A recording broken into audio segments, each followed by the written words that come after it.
Good evening, everybody. Welcome to Thursday night speedrunning here on the Nick RP stream. We are back once again on UnMetal tonight, as we will be for the next few weeks as we prepare for Prevent-A-Thon 6.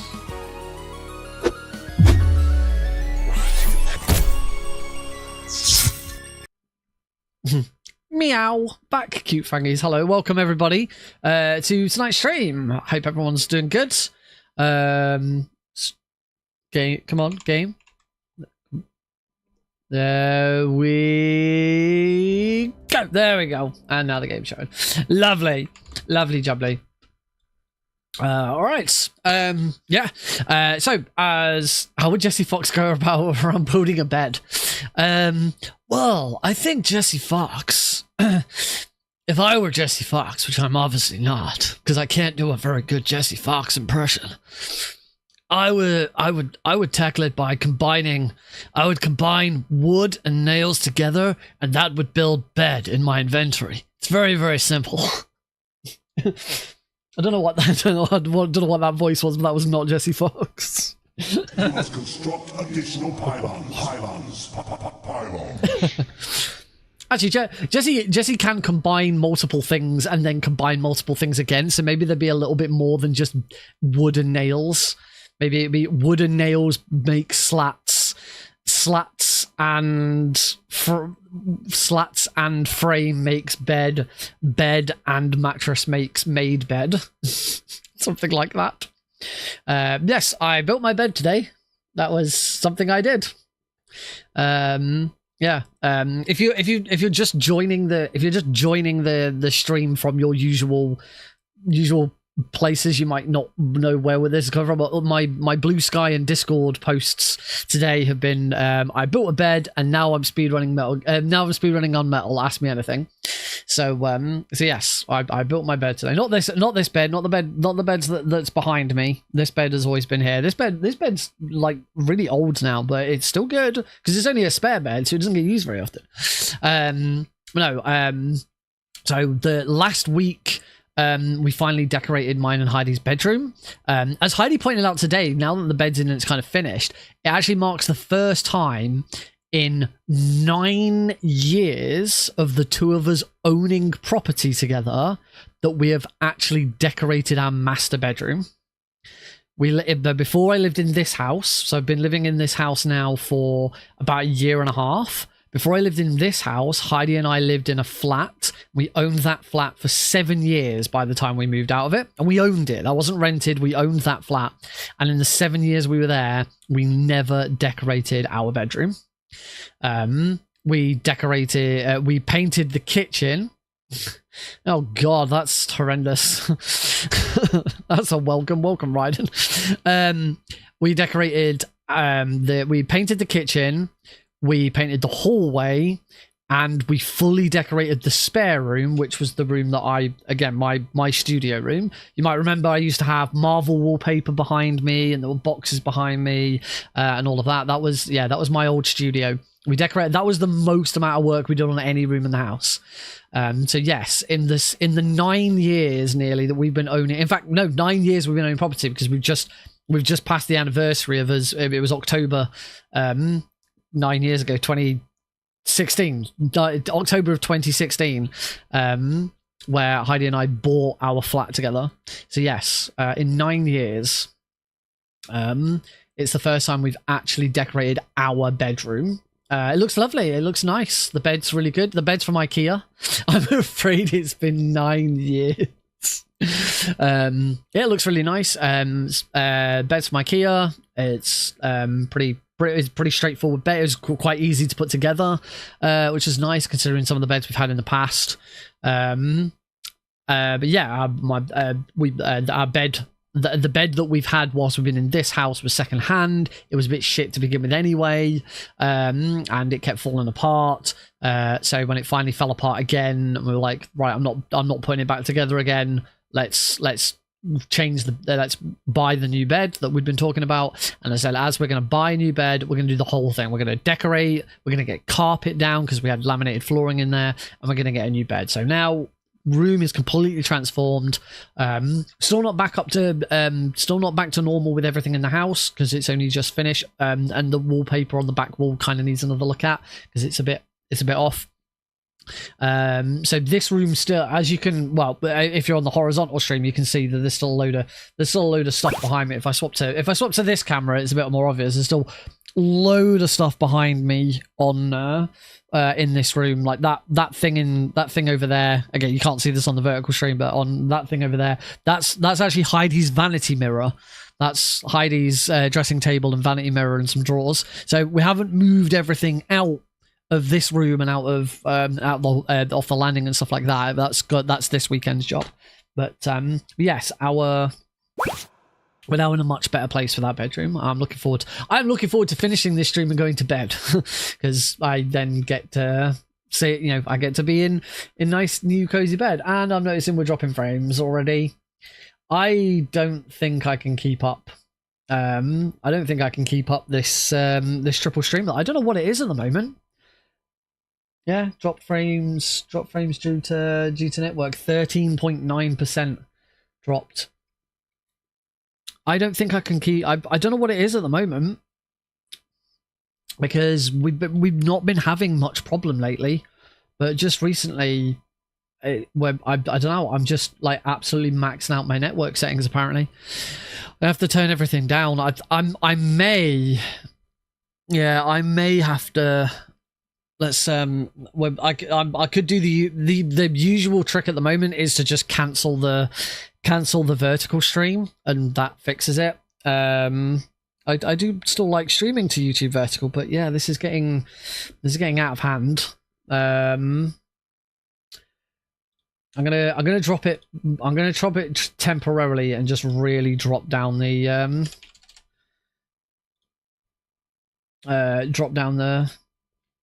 the bit rate.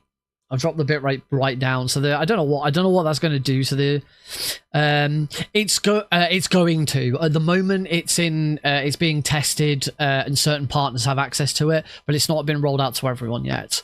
But I don't know yet whether that means that we're going to be able to stream like once, or whether we still need to send two separate streams. and then because like one solution to it is, instead of is being given a single canvas, which is not 1920 by 1080, but it's I don't know, it's like 2500 by 1080 or whatever it needs to be. You put both of them side by side, and then it just YouTube just cuts off the bit. I think that's probably a lot of work on YouTube's end. I imagine it'll still be, you still send multiple streams to them. Yeah, I clearly need to have another look at what I'm doing. Oh wow, even then we're still yeah, I'm still dropping frames. Right. Sorry if you're watching on the vertical stream. I've got to cancel the vertical stream tonight. Sorry, folks. So, bye. Let me make sure I go and actually end it. There we go. That was 7 views over a minute and a half. Woohoo! This is getting worse. It's been not. I don't really get it. We love you, vertical stream. I don't really get it because it's been fine for ages, but yeah, I clearly need to. I may need to look at dropping down like either the frame rate or the resolution of certainly the vertical stream. Raiden is not a vertical main. Raiden watches on horizontal. At least I think Raiden watches on horizontal. I don't know. Yes, I can see the chat. Raiden is chatting on the horizontal stream. That's definitely going to merge. Part of YouTube's plans to merge and have vertical and horizontal come together is that it will be one combined chat across both, which is that's going to be a heck of a lot easier. Yeah, I don't know if but it's just or maybe it's just my upload speed has just gotten worse, or I'm uploading something else at the same time. Yeah, it's weird. I know people have a look at the vertical stream. They don't tend to stick around for too long. Sometimes they do. Sometimes we do get people sticking around on the vertical stream for a little bit, for a little while. But not hugely. You're more often than not, the idea of the vertical stream is to get people sort of hooked and interested in watching it, and then get them to convert to either YouTube horizontal or to go onto Twitch. What I can, I just looking at Task Manager, what I can see is that I'm currently sending anywhere between 12 and 16 megabits per second at the moment. So I should look at what that is, because the two horizontal streams, so one to Twitch, one to YouTube combined, should only be sending 12 megabits per second, because they should both be 6,000.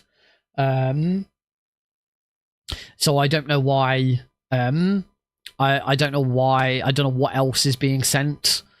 In addition, like I'm not really using anything. I shouldn't really be using any more upload. And the performance doesn't really give me much detail as to what it is that's being sent. So yeah, it's something I'm gonna have to have a look at again. Like right now it was sending 18 megabits per second. I was like, why? What are you sending? What else are you sending?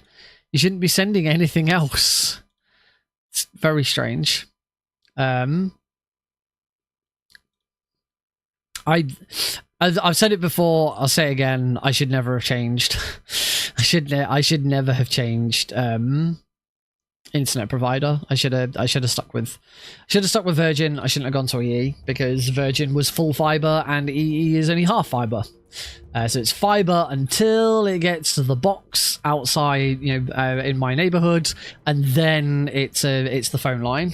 Whereas Virgin was a fiber line all the way into my house. That makes a huge difference. I didn't think it would. Not that I didn't think it would make a difference. I didn't think it would make this big of a difference, because the problem is when internet providers talk to you about what speed you're gonna get, they only ever talk about download speed. They never talk about upload speed. Now, upload speed is never as good as download speed, but it pales in comparison. As I say, my download speed is something like 60 megabits per second, but my upload speed is like a maximum of 18, and it's not enough to try and run 3 streams at the same time, clearly. So I need to make some changes. I'm going to need to make some sacrifices if I want to keep doing this in the way that I'm doing it. But we'll look into that. I'll look into that. All right, so final bit before we actually get into the game. End of last stream, talked a little bit about the future, about what's going on over the next couple of weeks. Obviously, right now, my main priority is Prevent-A-Thon. So Prevent-A-Thon 6 is taking place the weekend of the 6th to the 9th, I want to say. Yeah, 6th to the 9th of October. So that's the Thursday to the Sunday weekend, 6th to the 9th of October. So that's actually it starts 3 weeks today. Does Prevent-A-Thon 6. As with Prevent-A-Thon 5, I'm on tech staff for Prevent-A-Thon. I've been doing loads of tweaking with Speedrun Tools UK, and I have a funny story about that, which I'll talk about later. I'm not I'm not the lead. I'm not the tech lead of Prevent-A-Thon 6. That honor goes to Cubs.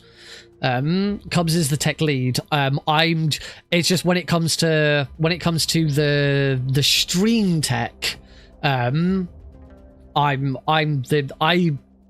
say I'm not the lead, but I drive the stream. Basically, I drive the stream tech.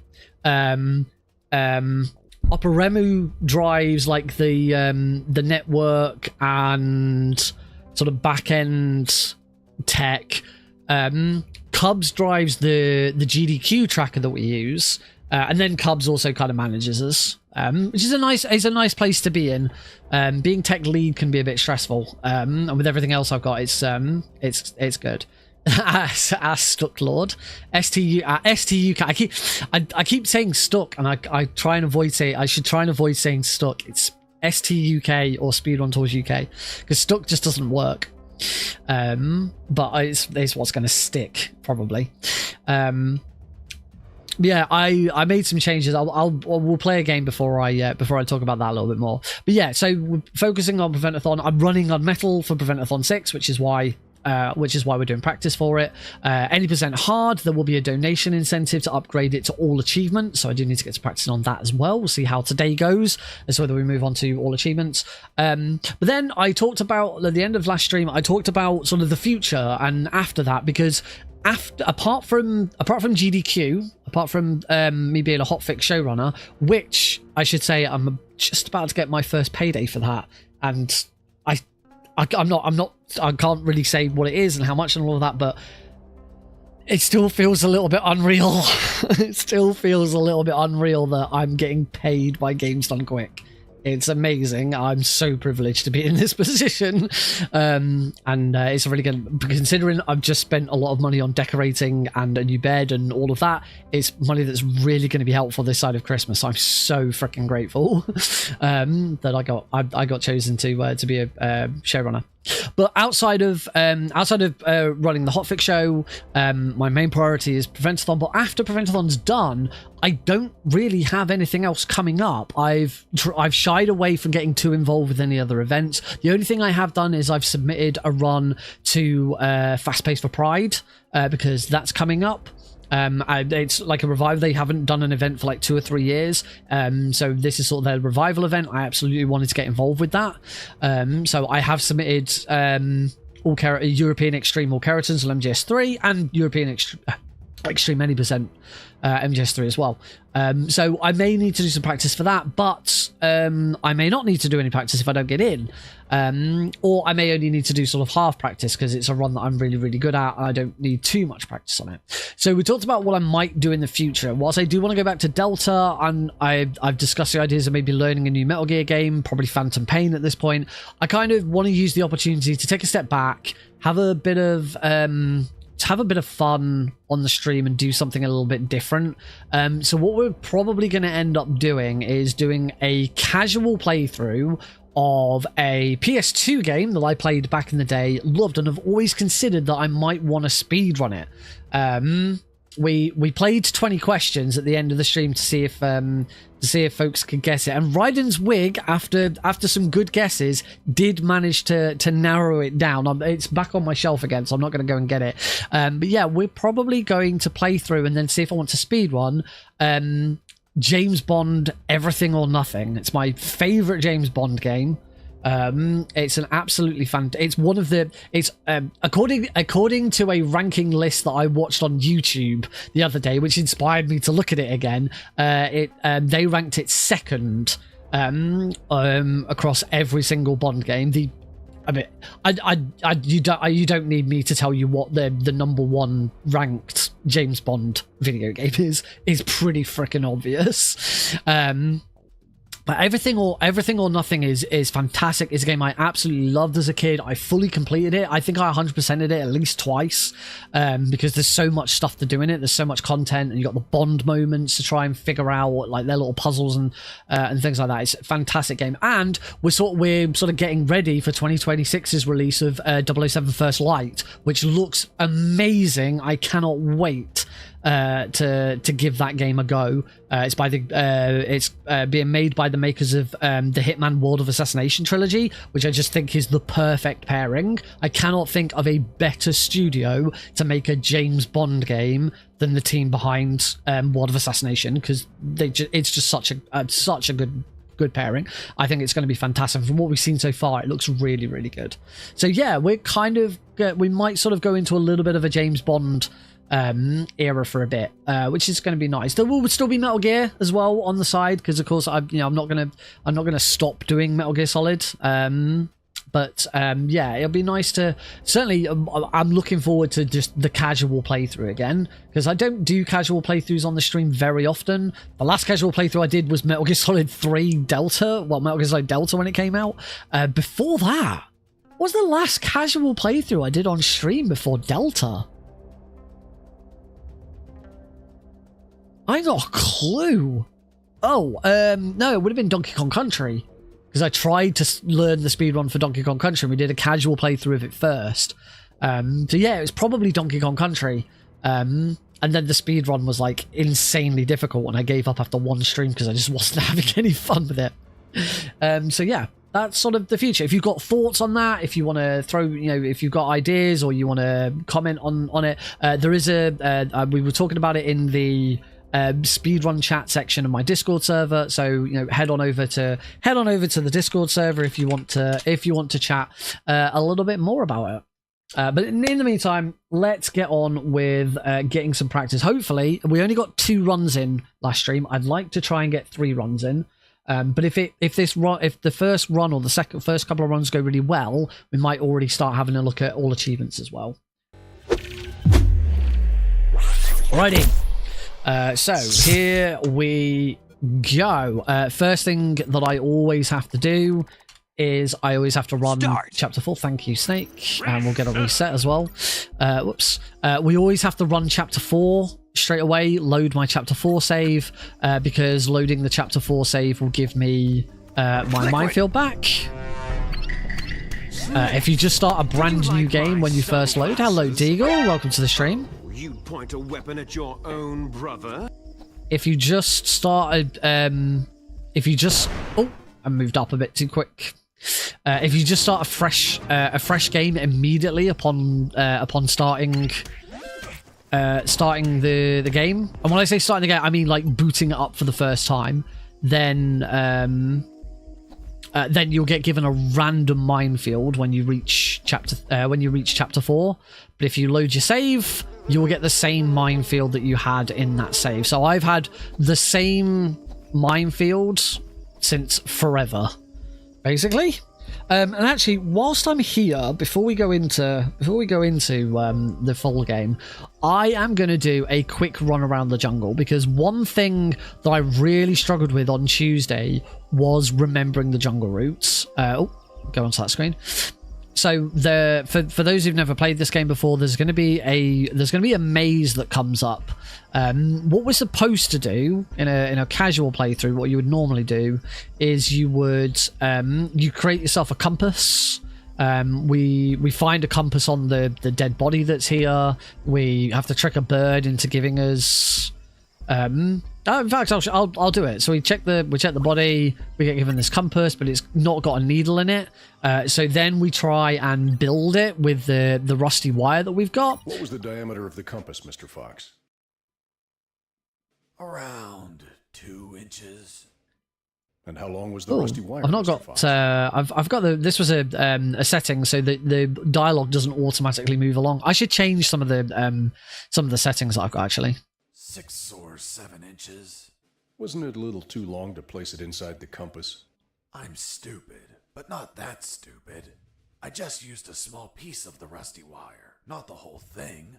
I ripped off a piece with my teeth before placing it in the compass. But that wire wouldn't have been magnetized. How did you expect it to work? Modern compasses don't need the wire to be magnetized. Just turns out the compass wasn't modern. I was looking at the compass, thinking of how to make it work, when something caught my eye. In the middle of the grass, something glimmered under the pale moonlight. In my peripheral vision, I noticed I was not the only one to spot it. Oh no, a bird. No, bird, come back. So then what you do is you throw a coin, because the coin is shiny. That attracts the birds. The bird picks it up. And now we can go get the needle. And then combine, and now we have a compass. So if we now use this compass, it tells us which way to go. So right now it's telling us to go east. I don't know if we follow... I actually don't know if we follow the red or the... We follow the red. So we now enter that this is the maze. And every single room that we go into... Oh, that's weird. It only comes up for a short time. Every single room that we go into, the compass will tell us which exit to go out. If we go out the wrong exit, we return to this room with the bodies. So it's a set route, but it's not random. It is always the same route. So we don't need to build the compass because we can just remember what it is. And unfortunately, last stream on Tuesday, I was really struggling at times to remember what the route was. So I want to just try and run through it again now and see if I can get it right. So now it's right. It's now right again. Now it's up. Now it's right. Now it's down. It's out. It's down again. It's left. Ow! Ah, and I'm dead. That was really bad rolling.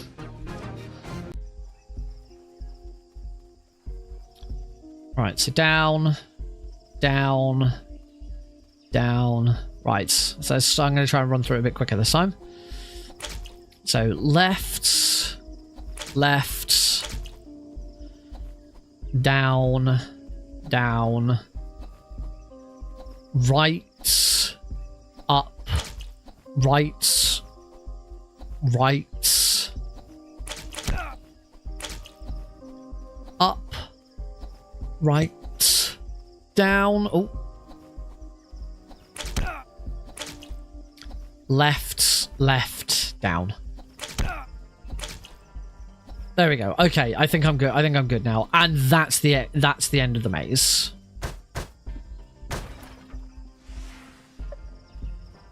Really struggled with that. Had no problems remembering the what order we do the wire attachments and wire cutting in chapter 9, which is arguably longer and more difficult to remember. Right, so I want to change a couple of settings before we do anything else. I'm going to turn remove adult content off because I don't think it actually makes a difference to the speedrun, and it cuts out the best line in the game. Slow subtitles we want off. I don't know why slow subtitles is switched on, but that's not that it really matters for the speedrun because we skip the subtitles instantly anyway, but that's probably not the best thing for for the game. Speedrun timer, that's fine. We have to run with that. They're all fine. Languages, plenty of languages in it, which is really good. Enter code, we don't use any codes. All right, we're good. So, the last run of Tuesday, I did still manage to get under an hour. Obviously, my PB, the world record for this run, is 48 minutes and 10 seconds. So, see how much closer we can get back to that. In 3, 2, 1, go! Start!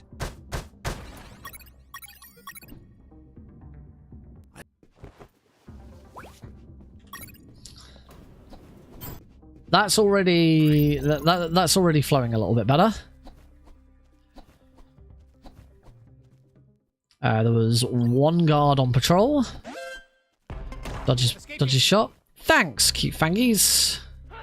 Punch this guard out. Take his handkerchief, because it is the fastest handkerchief to grab in order to create the handkerchief later on. That was added in. That was, I believe, that setting was added in patch. I want to say patch 12. We're on patch 13 now. So yeah, I believe it was patch 12 that was added. So it just means like some of the swear words. I think in the opening cutscene, not the very opening cutscene, in the prison escape that we do right at the start, I think it cuts out the image of Jesse pretending to hang himself. So yeah, I'm now switching it off because it does cut out the if we ever want to go for it, if I'm not on world record pace, then I do like to go for the the line. I won't spoil it for anyone who hasn't seen it, because we'll probably do it at the end of the run. But it's right before the end of the game. There's the best line in the game, but it does get bleeped if you have the adult content option switched off.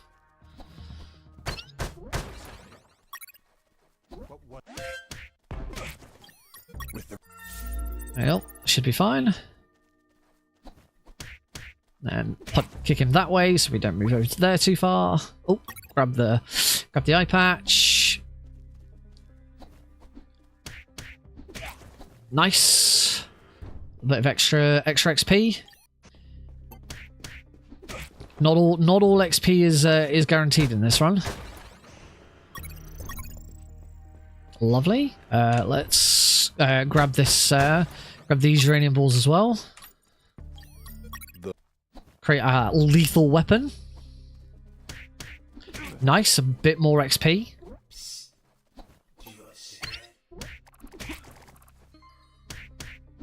I want to just quickly run back up here, and there's some more depleted uranium balls here. Oh wow, level 2. There's a really early level 2. I have played Volume. I never finished Volume, but I did play a lot of it. To be honest, the main reason I played Volume is because the character of Tuck. Oh dear, that wasn't good. The character of Tuck in the game, who is all of the characters are based on Robin Hood. So I think the main character is called Loxley, because Robin of Loxley. But yeah, the character of Tuck, which is obviously Friar Tuck, was voiced by Stephanie Sterling, who I'm a big fan of. I'm actually a Patreon supporter of Stephanie Sterling in the Gymquisition. Alright, let's try this again. That was a big time loss. Oh, that wasn't very good. Right, let's try this again. So roll. I still didn't roll very well there.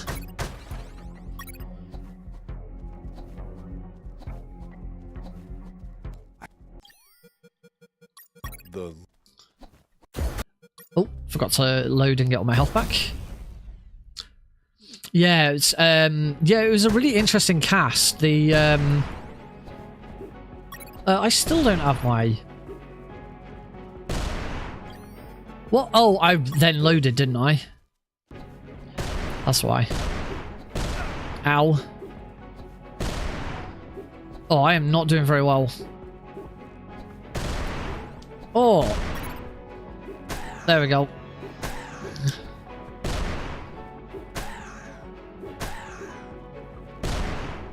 One thing happened there that I've never seen before. Grenade guy threw a grenade and it bounced off the roof to the left. I've never seen that happen before. Right, level up again. Like apparently, when I reloaded my save, I then didn't get all of the XP that I could have got. We'll grab that since it's there, and we will head towards the exit. I have no health. That was not a very good fight. Oh, and I've completely forgotten to build this. There we go. Right, we are done with chapter 1. Eesh. Still very rough. The main one being that taking that hit and dying. That was horrible. I just mistimed that roll. Dip the arm in the acid to show that it's horrible. Somewhere we don't want to be. Alright, I have no health against this boss, so I better not get shot. Alright, on Sergeant Roscoe, we're gonna punch this globe at him. With those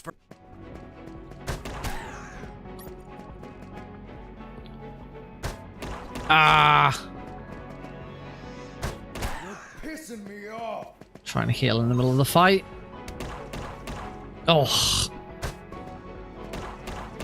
Oh, they...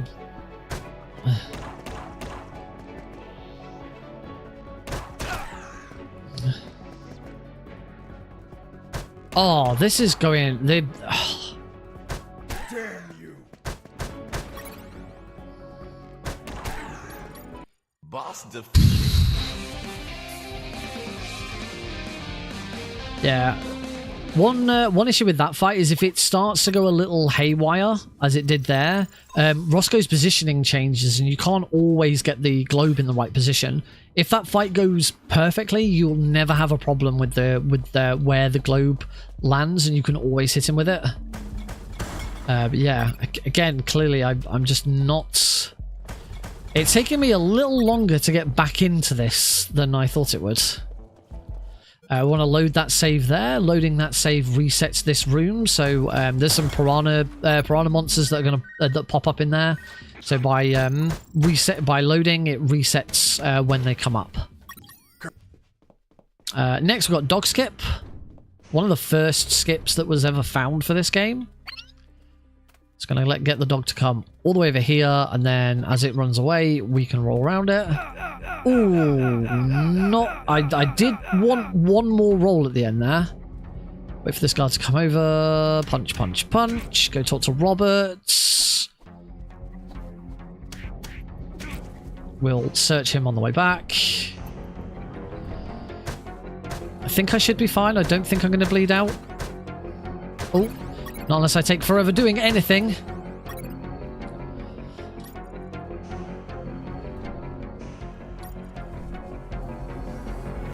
I did nearly bleed out. Usually that shouldn't be necessary, but oh well.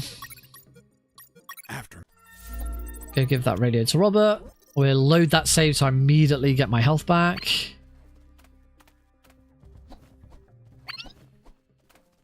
One more roll there. Yeah. Not the best dog skip on the way in. Way back's not as bad. It's a lot quicker. We're just trying to get to our next save point so that we can save scum and get, which is there. There we go. We get all of our health back.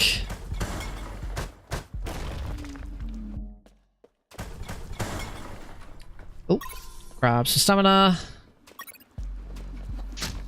Nice.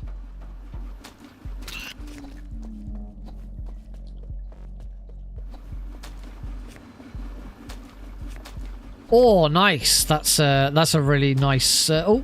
Really nice route through that section. Unfortunately, I wasn't quite quick enough to get a decent route on this section.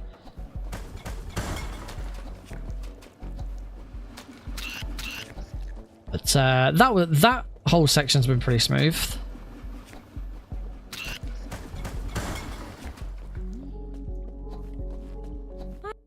And we want want to say that well, there were none. There were no rats down in the sewers. But there were a load of man-eating squirrels.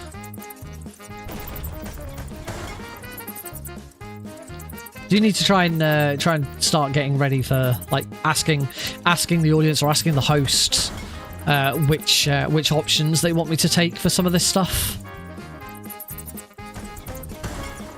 Whether I should take nut or cheese. No idea who my host is going to be yet. Prevent-A-Thon. Now, traditionally, historically, my host has almost always been Alara, which has always been fantastic, because me and Alara get on. So Alara is like, Alara has been instrumental in being the main reason why I'm even staff for Prevent-A-Thon, and a lot of the stuff I do is down to Alara getting me into Prevent-A-Thon in the first place. So it's always been great when Alara's then also been my host.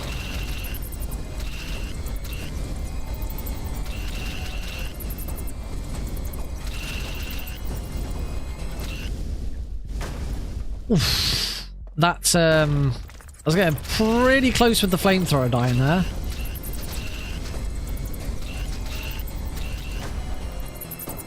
Again, that was also getting pretty close.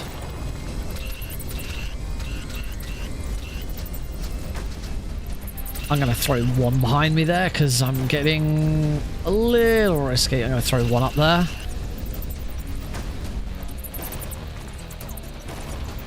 Go, Jesse, go. Okay, we're good. We're through. And break into here. Grab ourselves another stamina.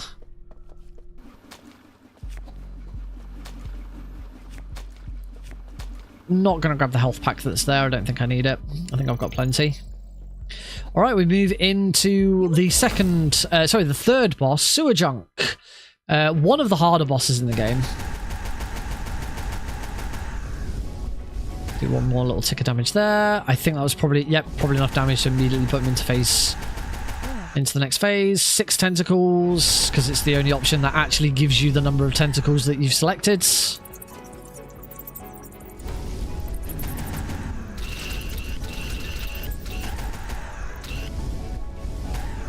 We will be going for flamethrower skip. I did get flamethrower skip on Tuesday, which was really nice.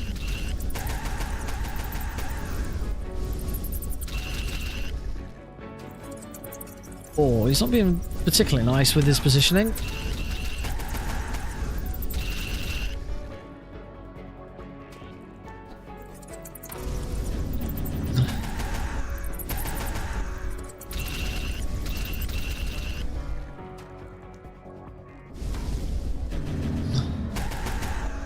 That should be the perfect health for flamethrower skip.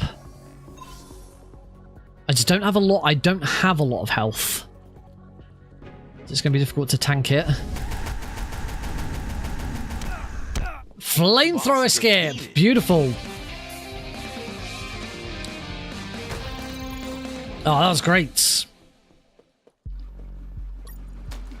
I knew that was the perfect health for flamethrower skip. Flamethrower skip, if you've not seen UnMetal before, once you drop Sewer Junk to a certain amount of health, you get a dialogue that comes up that says that the suddenly the flamethrower either broke apart or exploded. If you choose exploded, you instantly die.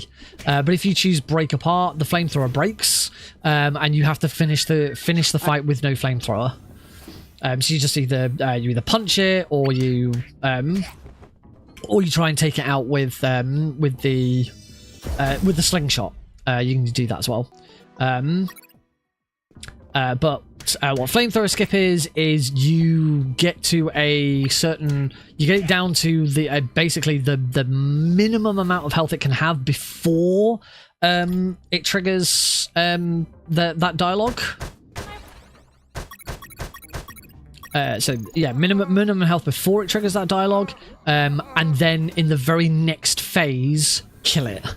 And as long as you do that, which I did, you skip the flamethrower breaking. So I do believe we now actually have we still have the flamethrower in our inventory forever. I don't think you can use it though. I think it's broken. Might as well. It's only a little bit of extra time there to get some XP off that guard. Gonna get it off this guard as well, just because we don't want an alert more than anything else here. Getting alert here is that's a nasty position for these guards. So that's okay. Not too worried about the about taking a hit there. I did get XP off one of them. I didn't get an alert. That was the most important thing there. Let's run into here. Want to grab a load of secrets. We've got bullet pouch, stamina, and we get a load of bullets. To be honest, we go into that room more for the bullets than anything else. So whilst we're there, we might as well grab those things. We've just hit a save point, so I can load and get all my health back. And now we can move on. We are done with this floor. We are going to go up to the second floor. Another call. We can reload now.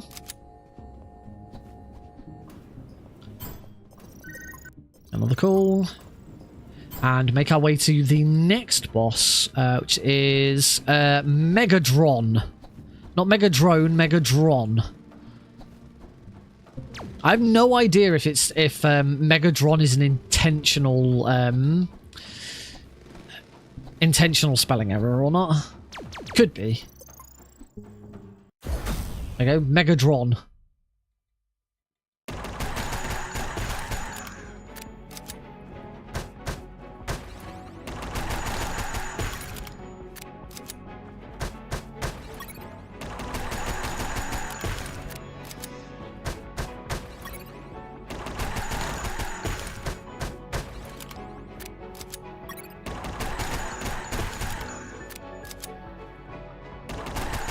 That was really nice.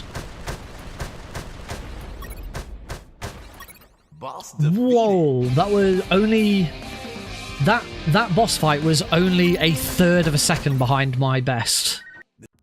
That was a damn good fight. I'm starting to get back into the groove. Break open all of these, but we'll come back for them. We're going to come back this way in a minute. Science time. It's going to make some chloroform with 1 part chloro, 1 part form. And now we're going to head back. We are going to use those to create a chloroform handkerchief, but just not quite yet. If we hold off on creating our chloroform handkerchief, then we can do what's called the chloroform skip, which is actually a completely intended mechanic in the game. It's just we kind of abuse it. It's a skip, but it's not a glitch. It's an exploit.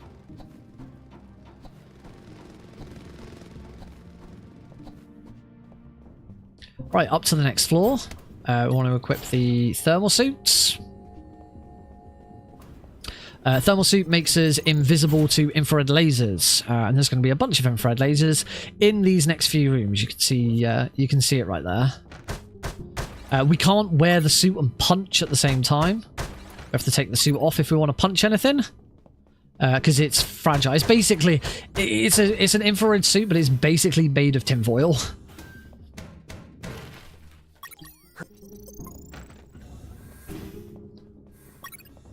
So we do have to keep taking it on and off again. A load of... we'll get some more ammo. And we're collecting batteries. Basically, there's a control panel at the end of this, where there is a set of infrared lasers that we can't get past on our own. So we have to power there's an engineer who needs batteries to power a control panel. Detectors. We want more detectors in this room because this is the fastest option. Didn't get the glitch that we got on Tuesday where the game just whoops.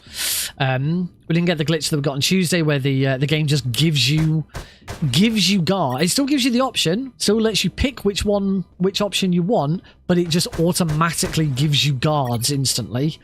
And whatever you choose doesn't matter. Doesn't make any difference. Cool, I didn't miss any batteries this time. There are 12 batteries altogether. So we're going to go and give those batteries to this engineer. And now he's going to shut down the gate for us. Thanks, Engie. And then from here, take this call. And that's where we use the chloroforms. The chloroform, that's intended, that warp. The chloroform there, Jesse gives it a sniff to see what it smells like. It puts him to sleep. He gets captured by guards and they take him back to there. It's a much, much quicker way than running all the way back.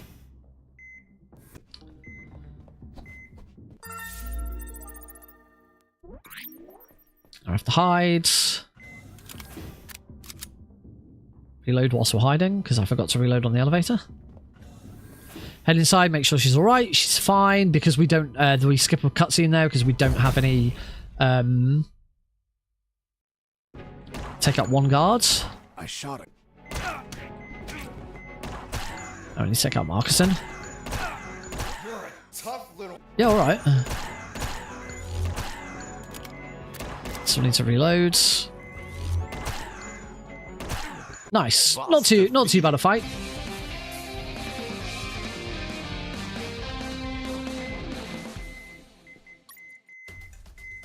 Heal. So Jesse is a pacifist. Jesse will not kill anyone. So at any point, if we shoot someone, we have to save them. I'm gonna just. Actually, that was dumb. I didn't need that XP at all. I'm massively ahead on XP actually.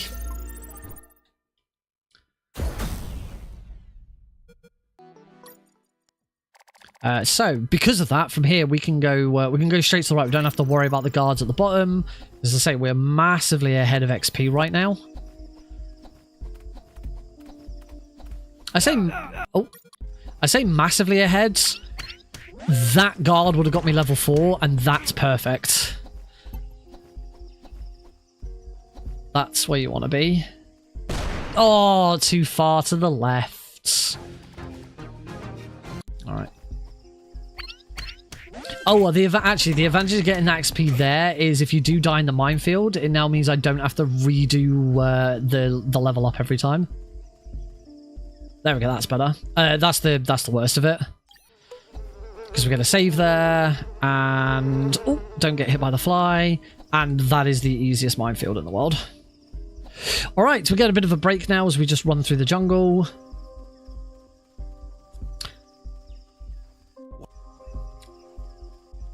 Body for the first time.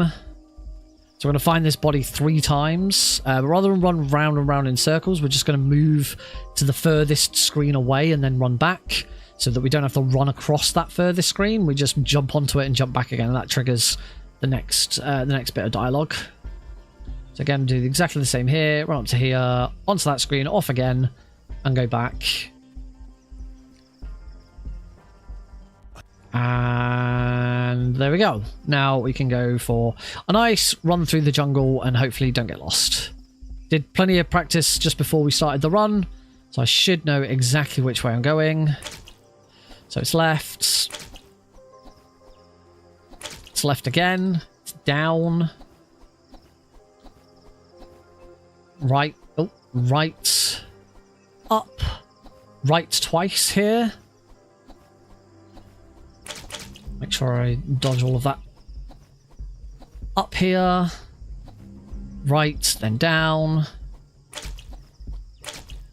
Trying to avoid as much damage as possible. And then down here. Oh, and I got through that without taking a single bit of damage. That's nice. Apart from getting hit by one mine. Sir, I saw someone behind the fence. Apart from getting hit by a single mine, that was a really good chapter 4. Unfortunately, that single mine pushed me back further, but that was a much better chapter 4 than I've had recently. Chapter 5, the barracks, another very fast chapter. We're going to deliberately get spotted on the next screen, but in a very special way. There we go. That's done. I'm going to punch that guy just so that he doesn't shoot me.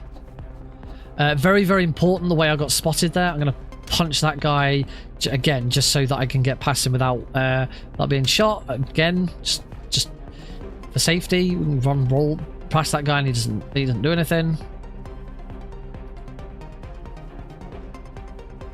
Keep up this caution. Oh, nice. I don't even have to interact with that guard. 1, 2, 3, 4, 5, 6, 7, 8. In here. Grab the bulletproof vest. This is a really good chapter. Oh, if I can move.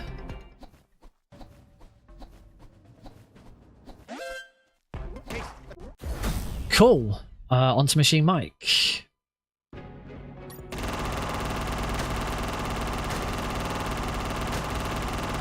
Hide as much as you want.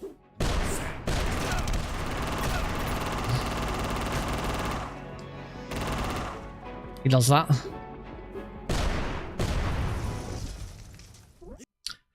So it should be three. It should be 3 grenades in each phase. I shouldn't have gone for that 4th grenade. I'm going to heal here just to be on the safe side. All right, on to Splash Mike. He gets angry and hops in a tank. So for here, we're going to grab that. We're going to hide behind here and get him to shoot that. Now I can shoot him with all the rockets that I just got. It's going to shoot that out so I can get another rocket. Let him shoot out this so I can get another rocket. Come and stand here. Throw 2 grenades up at these. Get some more rockets. Get back behind this so he now shoots this one. And now we want to try and come to here. Let me shoot that one.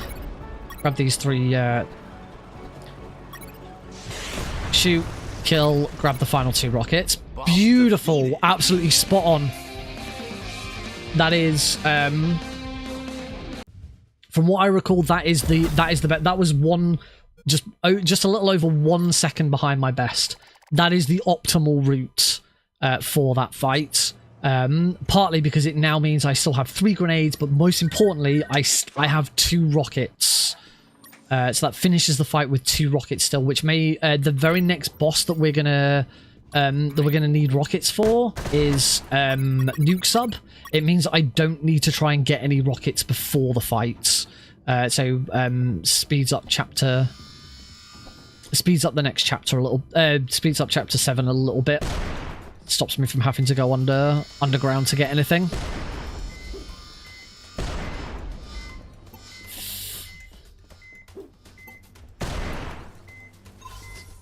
Heal him. Heal him. Heal him. I actually missed with this grenade. That grenade should have also broken those boxes.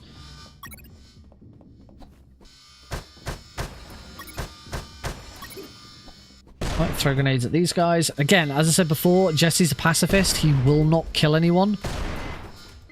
So we have to... Anyone that we mortally wound, we need to heal up. Gunslinger? That's really early Gunslinger as well. Actually, no, it's not. It is early, but normally we get Gunslinger after beating the next boss, which isn't until the end of this level. But it's actually the next bit of XP. That's why I am just 1 guard kill ahead of where I would normally be at right now. It just feels like it's more. Here, I'm going to throw a grenade there so that it blows up that box whilst we're doing that little bit. Putting all of our items in the recycle bin. Into the little sub. And we're going to go on a little submarine adventure. Yeah, I'll say, it feels like I'm massively ahead on XP, but I'm actually not. It's only because for this chapter, the gap between the last bit of XP and the next bit of XP is really long. About 20, 24, 25 of those. I believe 18 is like the absolute minimum, or at least the minimum I recommend. I think it's a lot less than 18. I think 18 is what I'd normally recommend, but we're playing it a little bit safe. Hi, Heidi.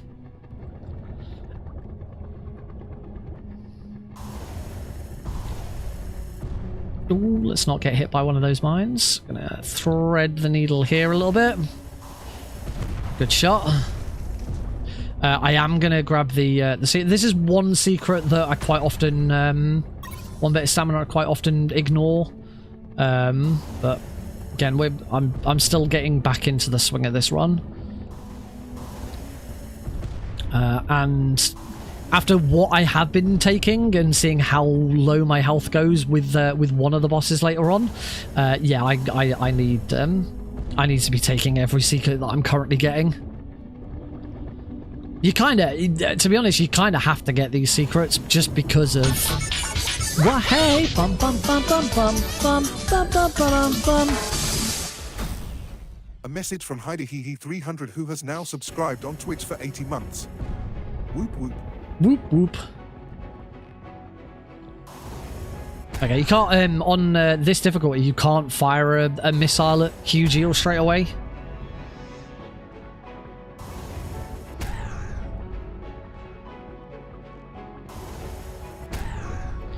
We do a little dance. I thought to go a little bit closer here. Ah, a little too close. That's fine. Getting chomped there doesn't matter. Boss defeated.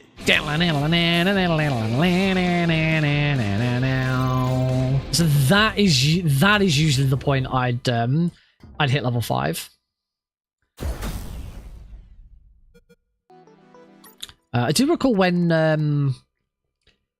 Bracon learnt this run, he actually did a much deeper dive into XP and like created like an absolute optimal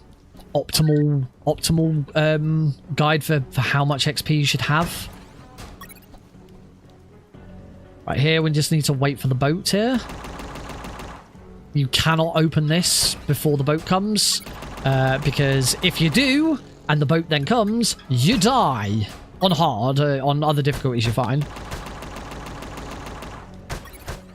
That was awkward. You should be able to get one grenade there. But I do not need to worry about XP here. So instead, we're going to worry about going fast.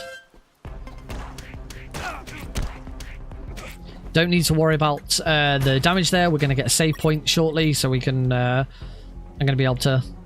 save scum, which is right here. Should I got that right? Wait for the save. There we go. Had a problem on Tuesday where I kept save scumming too early. I don't need. I don't think I need his grenade. Actually, I'm not full on grenades. I will still save it here for the time being. Until I feel a bit more confident with the boss. There is a grenade in this one, so I'm going to grab that. Then destroying that should give me... I am one great grenade behind. Yeah, I should have grabbed one more grenade, actually.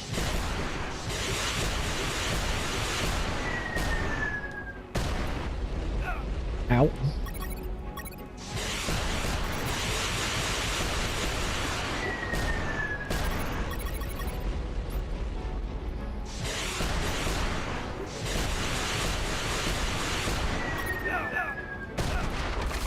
Oh, and the bloody... it's a good job I saved. The floor gave away, so I then couldn't move. I don't think there's another... actually, there is another way of getting a grenade here. Ow! I'm just gonna load. I can't afford that. There is one more way of getting another grenade here, which is to not use a grenade to blow up these boxes. Problem with that is we then have to dodge that. Okay, that's fine. Fire one rocket early.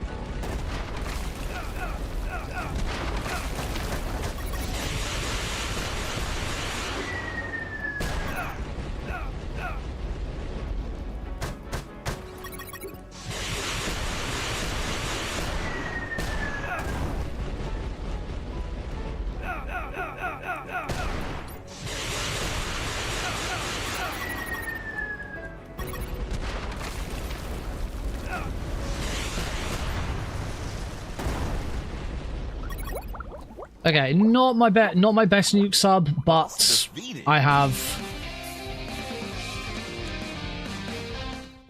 But I've done it. I think I've finished with a single rocket. Hey, Sanjay. I have indeed finished with a single rocket, which means I do need to go to the room of requirement.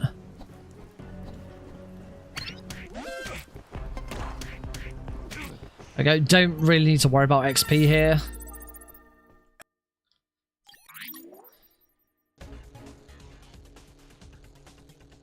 Ding, ding, ding. Alright, Black Thunder. Let's hope we get some good RNG on Black Thunder.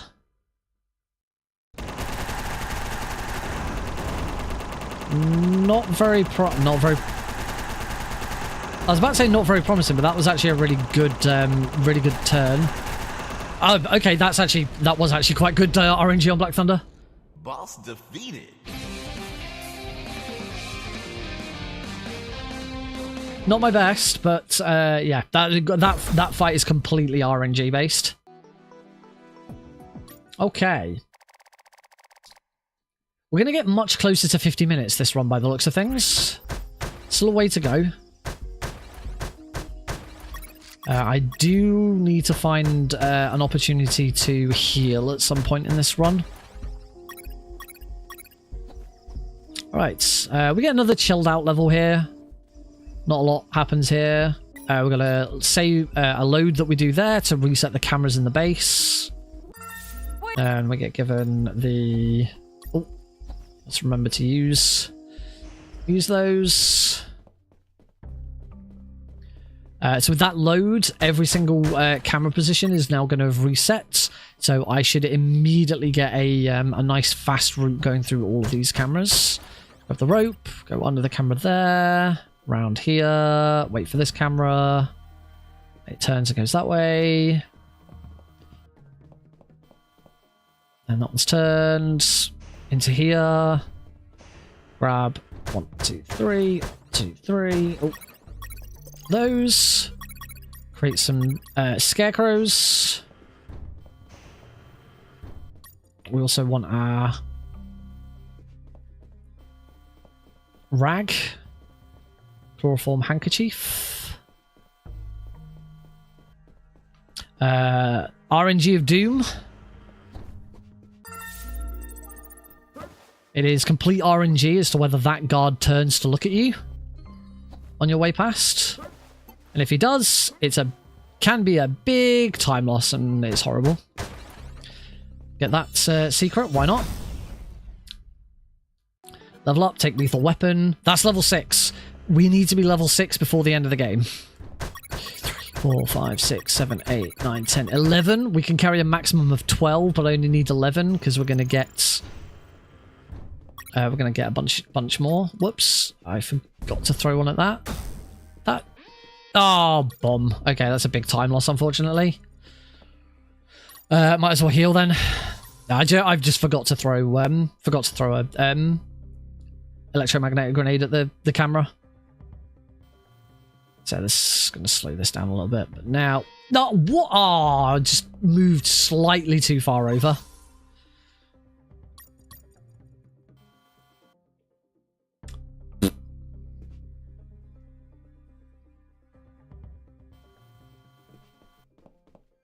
There we go.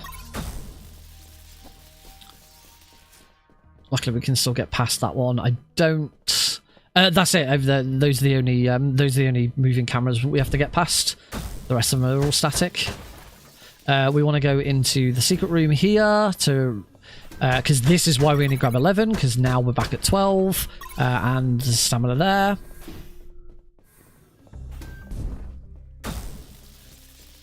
That's one stamina. That's another stamina that could probably be cut. On easy difficulty, you barely go for any stamina at all.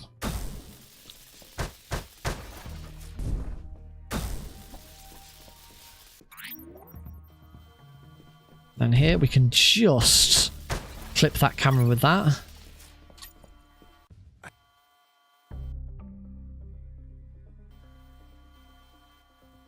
I think because I took a load.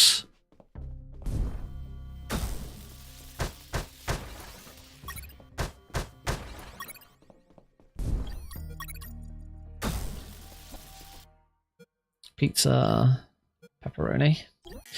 Because I had to load at one point because I got spotted by that camera. Those two camera timings were off. I said that there weren't any more.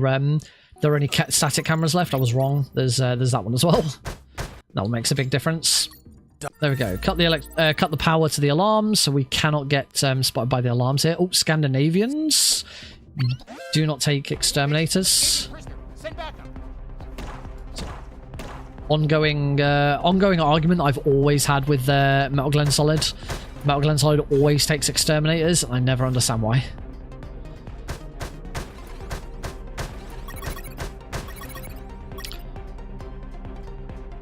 I do so. There's another thing with that chapter. The previous chapter, I was like trying to get extra electromagnetic grenades. You pretty much got to come in here to grab these anyway. So there's no point. The only reason you'd grab extra electromagnetic grenades in that chapter, in the previous chapter, rockets. I need one. Is if you could get enough to not have to grab those from that room.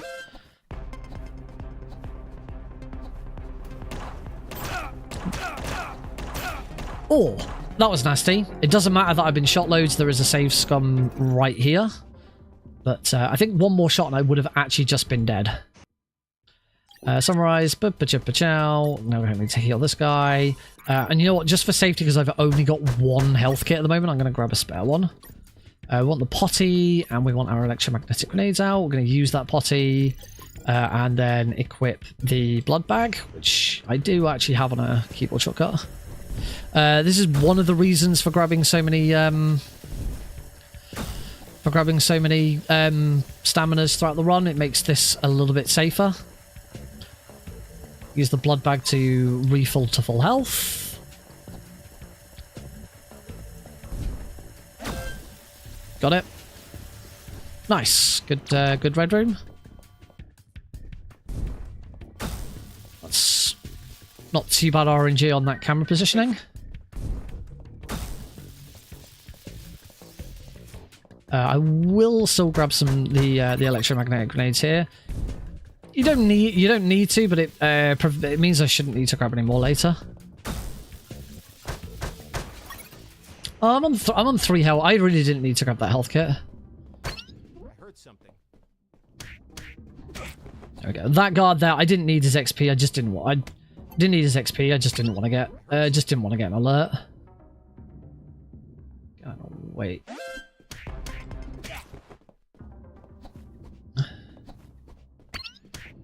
I really don't need XP here. Is purely I don't want to get an alert. An alert now would be pretty nasty. Okay.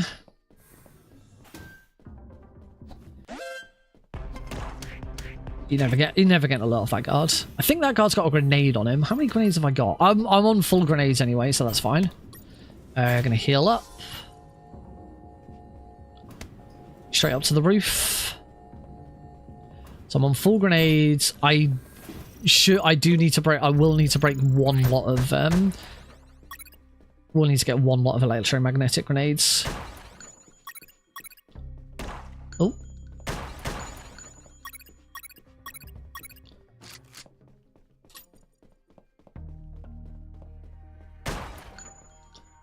A bit of shooting here. You can throw grenades to blow up these transformers to get the wires, but it's not worth it. If you do, you then need to get more grenades for the final boss, so it's not a huge time save. We now need to combine these, and now I need to remember what I'm doing here. It's left, right, right, middle,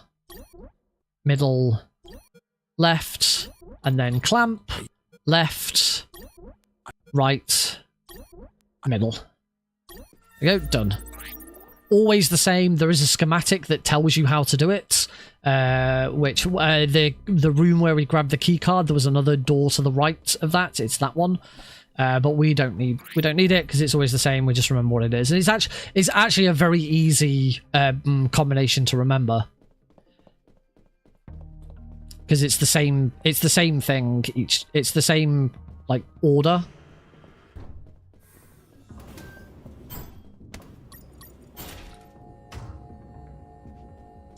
Right, into this bit. So take out that guy. I heard something. There we go. Could use a potty here. Nope. Oh. I didn't think their field of vision was quite that far, but it is. I heard something.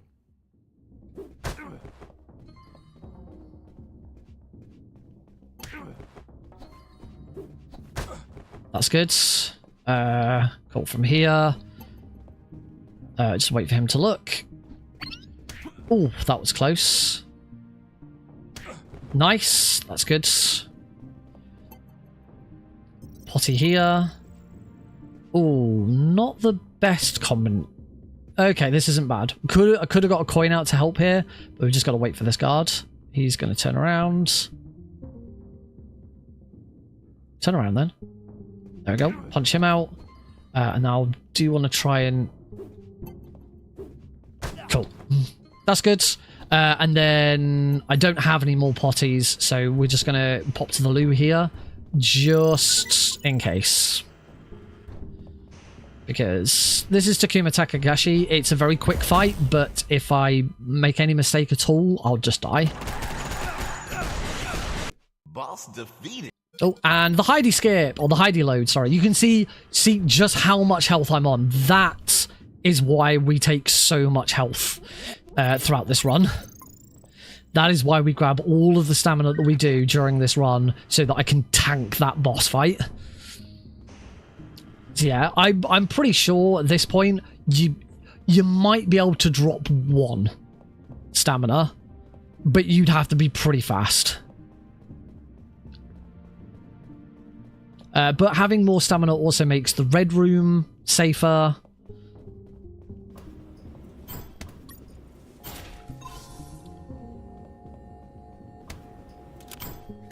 Cool. I've got 1 health kit on me, so at some point I would like to try and use it. Escaping prisoner. Send backup. Lots of rolls.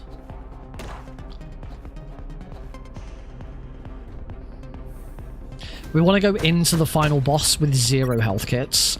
Or, well, actually, you can go into the final boss with 1 health kit. Just make sure you use that health kit before the 3rd phase of the final boss. Right, head down into the labyrinth. We've got the map. Meet up with the Lord of the Labyrinth, who gives us access because we've got map and we've got the night vision goggles. Both are mandatory. You can't go into the labyrinth without them. Fran had once discussed the idea of patching it so you didn't need the night vision goggles and you could do it blind, but he never did it. I don't know whether it'd even be possible to get through this blind. As someone who has done a blindfolded speedrun in the past, I have considered whether you could do... Oh god, I went the wrong way. Whoops.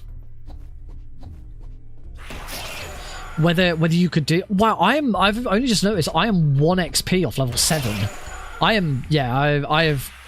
Any XP that I went out of my way to get this run was completely unnecessary.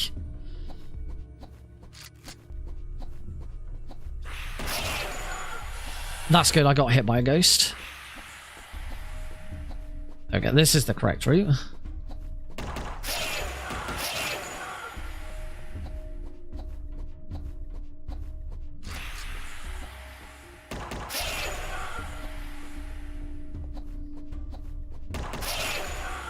Shoot that ghost so I can run. I'm going to use that health pack now. There we go, no more health packs.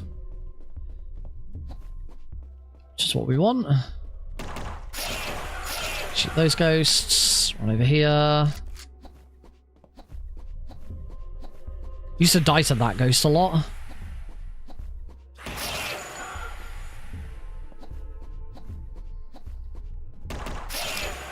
And then that's 1 more ghost. Yeah.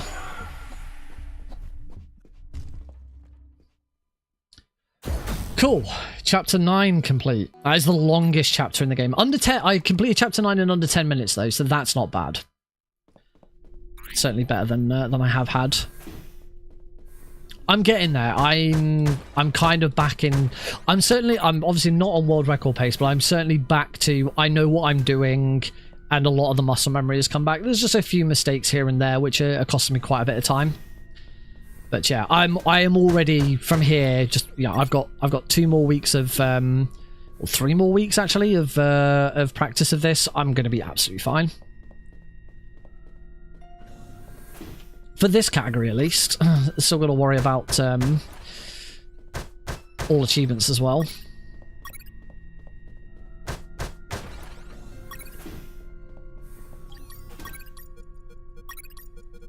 Oh, there we go. Bomb with timer. Stick the bomb with the timer on there. Head into the X room. Everyone blows up. Kaboom. And then into the guard rush, where we just stand at the edge of the screen. Yeah, the triple kick. You only ever, it's not a punch kick combo. It is if you are going to knock a guard out, the final hit to knock the guard out is always a kick. Took them all out there. Usually you leave one behind, one gets past you and they just sort of run away. That's fine. Alright, we can go for the best line in the game now. Who wants to hear the best line in the game? Wow! That asshole General X had some cool music equipment. Best line in the game. So I only needed one of those. I already have... I already have maximum grenades. I did need the rockets, and you never need the final box of pistol ammo. No matter how much ammo you've got on you already, you only ever need to get those. You probably could have gotten away with one less, but again, it's safety. All right, final boss.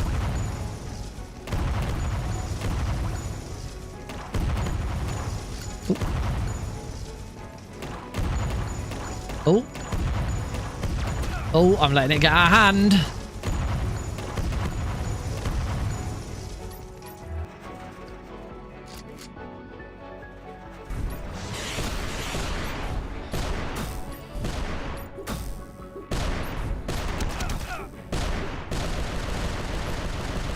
Cool. Again, took a little more damage than I was probably hoping for there, but that's fine. As long as I don't get shot by...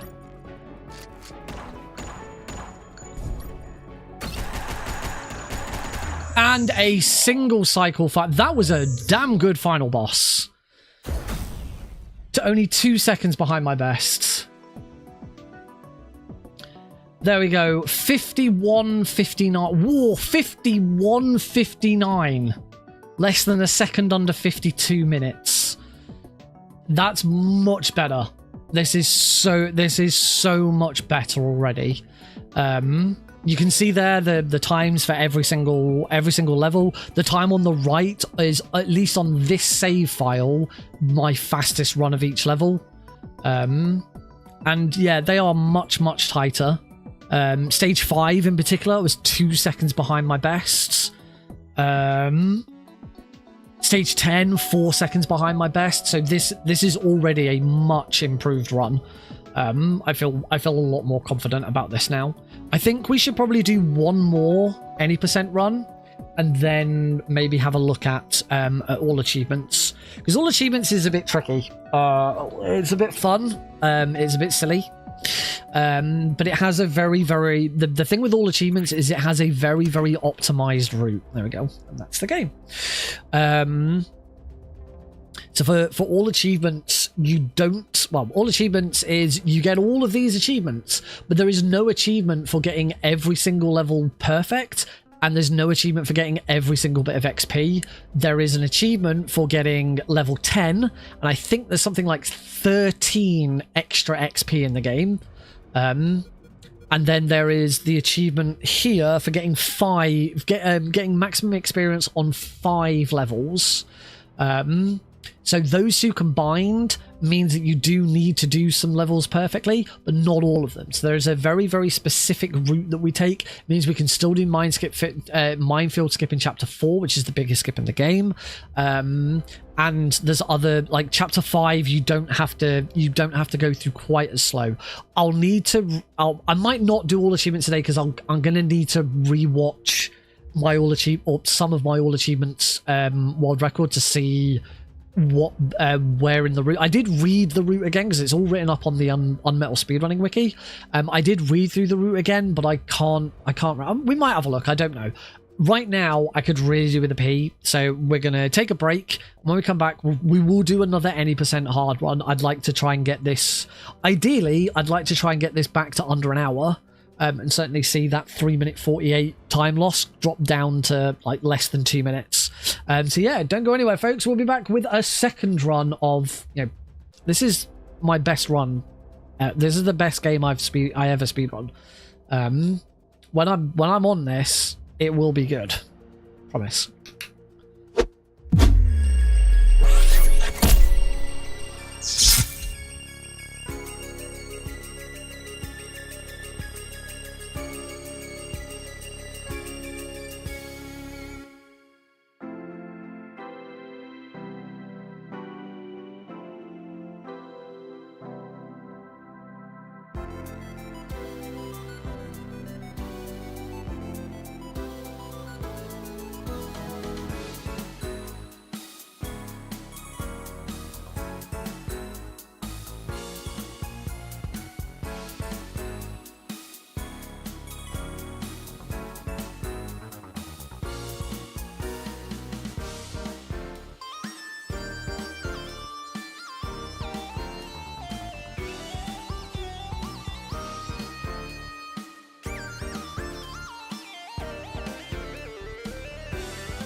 Alrighty, folks, welcome back to Thursday night speedrunning here on the Nick RP stream. I don't know what I was going to try and say there. We are on UnMetal this evening again, and we're getting ready for run number 2. Run number 1 was a big improvement over Tuesday. We seem to be getting back into the groove of it. See if we can do it again, and we want to try and aim for 0 deaths as well if we can. That would be pretty good.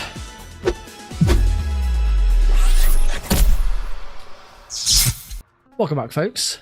Oh, I did not intend for that to end as the music ended, but it did. It was really nice.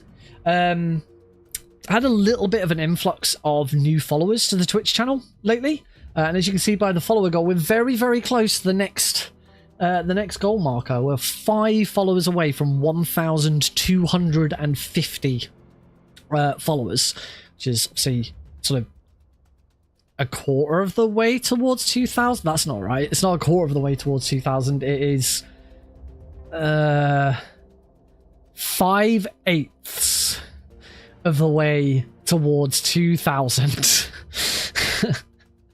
There you go. 5/8 of the way towards 2,000 followers.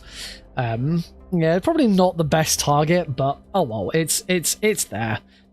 It is what it is. Let's get those splits reset, and let's get ready for reset, and let's get ready for round 2. We don't have to load chapter 4 again. We've already done it once. It's all sorted, so we can just go straight into the run. Let's do this in 3, 2, 1, go. Very rough Metal Gear Solid 1 session. What made it so rough? Rough. I don't know, why did I do that? I'm not a dog.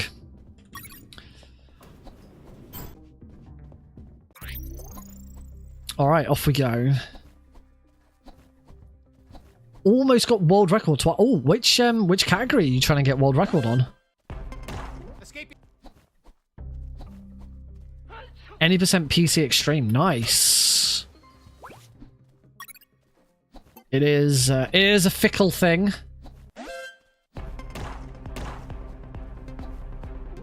Hey, over here.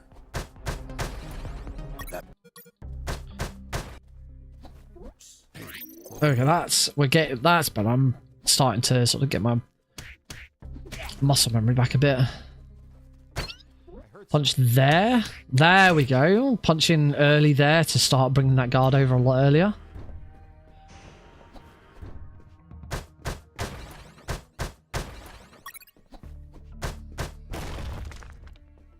A single roll there. I can only do 1 roll in here. Grab that stamina. I am 100% going to be doing every single bit of stamina I've been doing. I'm not going to cut out any stamina. I picked up the guard. I didn't skip one of the dialogues because I didn't craft the radio quickly enough. Ooh. And then lost it all at Liquid Escape. That's rough.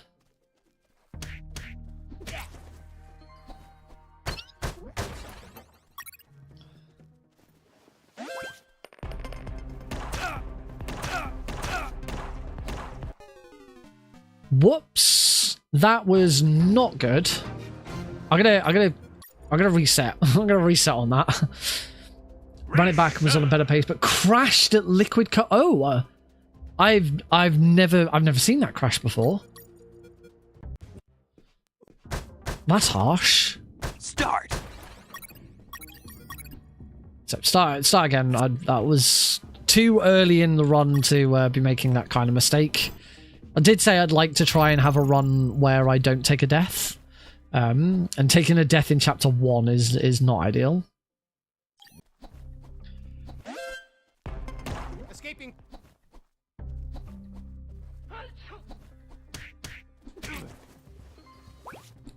Hold extra. Oh, right. I didn't know that. Whoops. Oh, of course. Yeah, I'm not experienced. Still only had brief encounters with minimal install. Over here.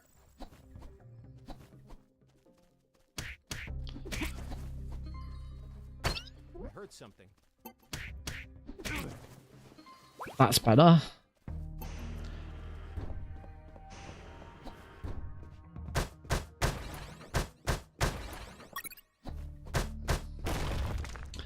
go and grab our first secret.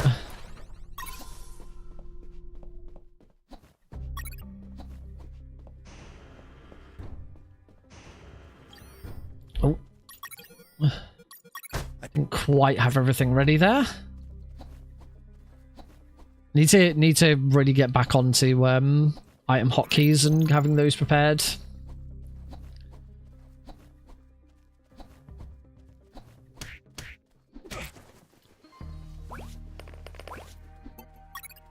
All right, I'm gonna do this differently. I'm not gonna go for that guard. I'm not gonna go for the I'm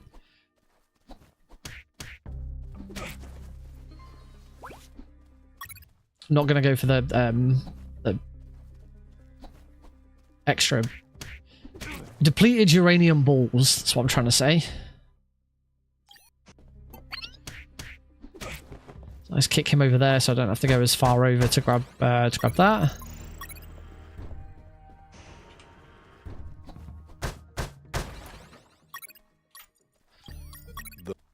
Crafts. Didn't get XP from that guard, but that's okay.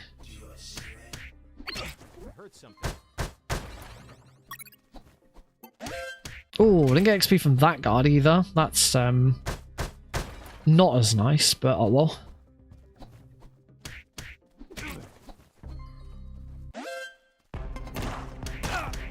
Always get hit by one of those guards. Okay, do you just need to be a little bit careful with depleted uranium balls in this fight now? Load, get all my health back. All right, grenade guy. Oh, he's gone the other way.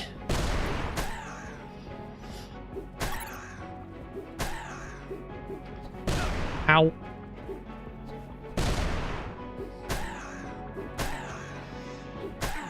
That wasn't bad. In fact, I am on world record pace right now. Level 2.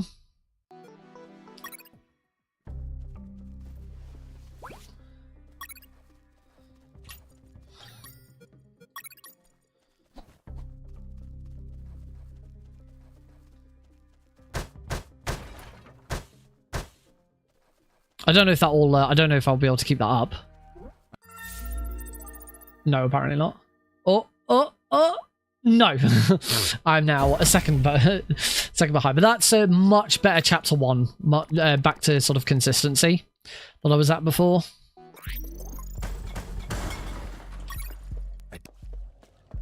Very low health for this fight. Just got to be a little bit careful. All right, Sergeant Roscoe.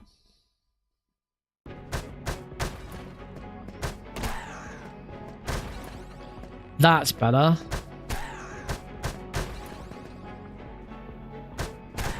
You're pissing me off.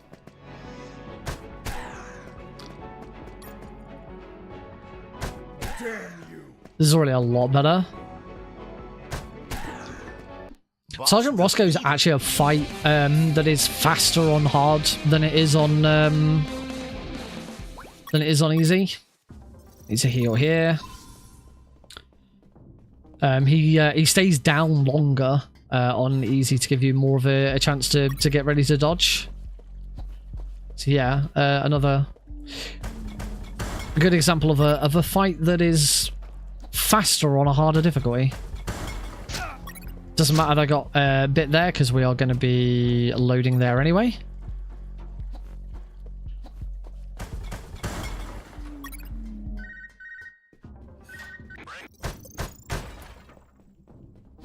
Oh. Oops. Got the file. Right, dog skip.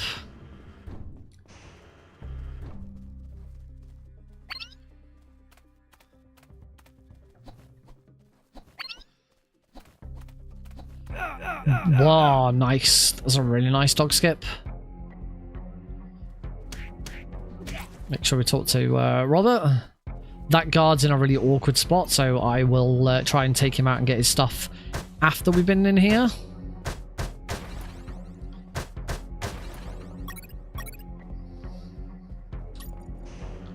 Not gonna worry about getting any extra. Oh, that's much better. That's a much nicer spot for him to be in. Whoops, I forgot to do that first. And loads. Lovely. Whoops. Not bad. As I said before, you can, if you are like, if your rolls are like very, very precise, you can get a 4th roll in and almost take no damage from the dog, but it's so tricky to get.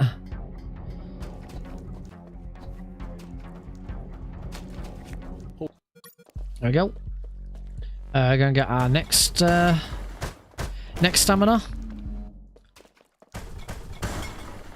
Like stamina, the stamina that we get in chapter 1 and 2 is pretty much done to make sure that we can beat Sewer Junk without taking too much. Oh, I thought I'd be able to get. I didn't roll first. Oh, that's a really nasty time loss actually. Not only so that we can get through Sewer Junks without dying, but also so that we can do Flamethrower Skip. You do have to be able to tank quite a bit of damage during Flamethrower Skip.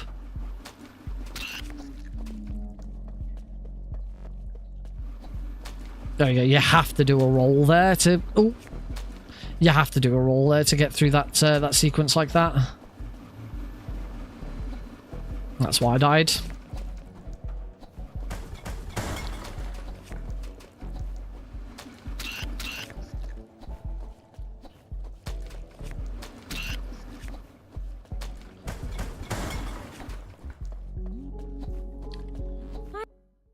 None. Ba, ba, ba, ba, ba, ba, ba, ba.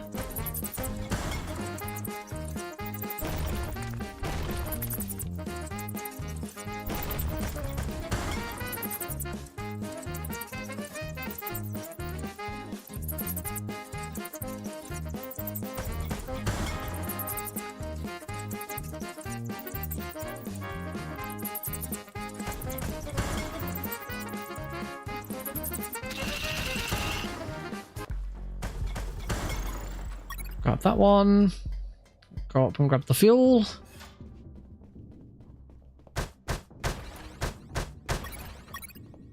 Just the 1 health pack there. I'm probably being a bit OTT on health packs at the moment as well.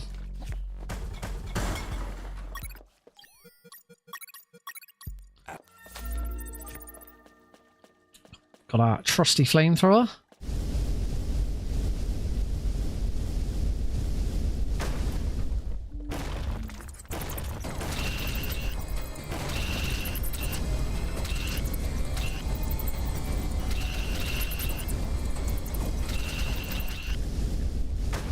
Okay, best thing we can do in that room is to take out all of the squirrels, because it sets us up nicely for this room.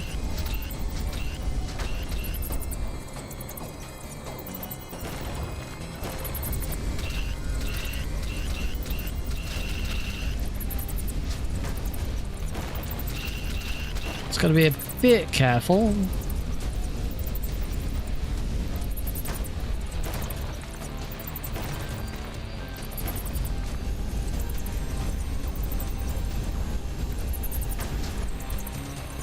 Cool, all good. And again, another secret here, because it's really not that far out of the way, and we want the health for other stuff.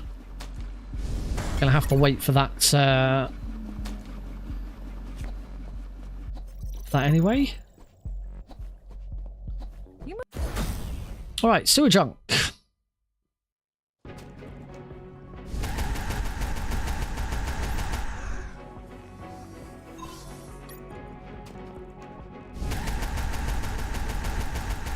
Oh wow, it's already on phase 2.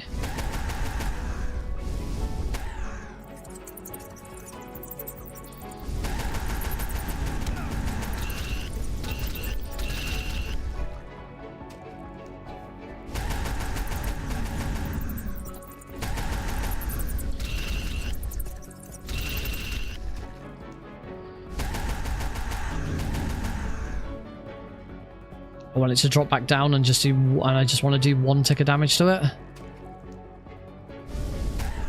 There we go. That should be enough for flamethrower skip. Ah, it didn't stay up very long, so no flamethrower skip this run.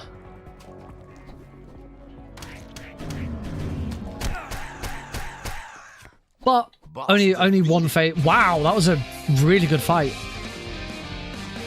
So you can sometimes waste more time trying to get flamethrower skip than you actually save. Like if you're spending a load of time waiting for the correct amount of health to do on sewer junk, it can be really slow. So in that was one of those instances where actually you kind of want to get to a point where if you feel like you can do so much more damage in the phase that you're currently in than waiting for the damage to disappear, then that's when you just want to do the damage, take the flamethrower, and you'll be fine. I believe that's level 3. It's good timing for level 3. We take healing. Run up here. Take just one of those guards out, that's fine.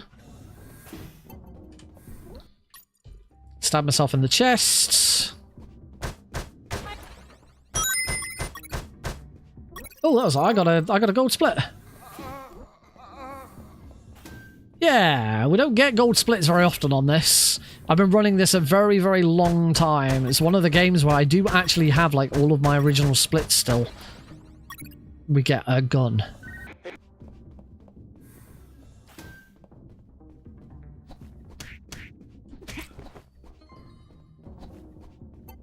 I'm going to ignore that guard just for the moment because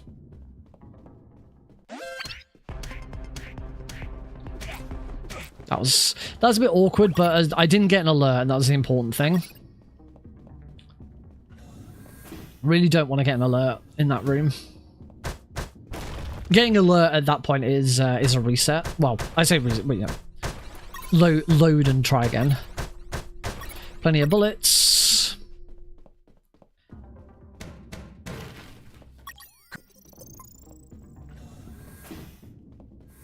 We still want to get bullets from this guy.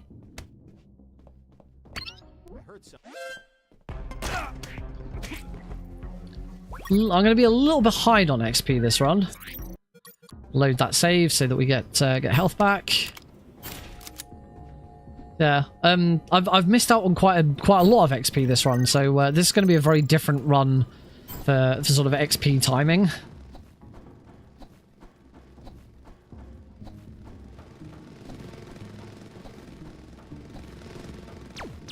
Oh, I got shot. That's okay. Slight time loss for getting shot, but not a huge one.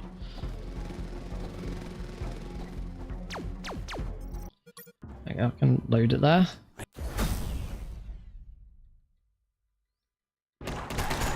Oh, okay. I was a bit too far up and that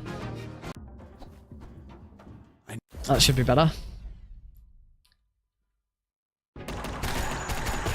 Oh, and that time I didn't move up far enough.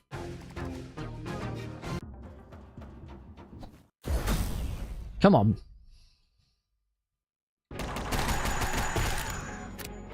That was better.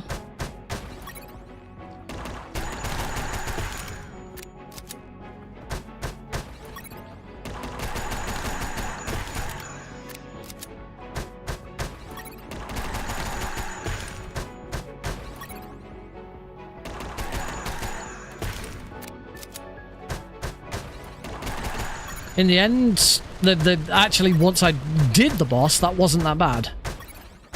Boss defeated. I'm only 34 seconds behind.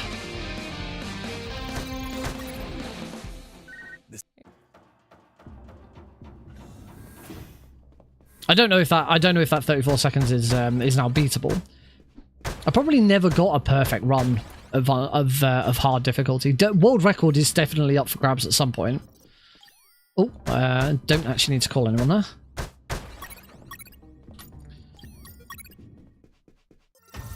Oh, that was awkward. I actually hit the ladder before creating the chloroform. Before the chloroform were triggered. It's a bit awkward.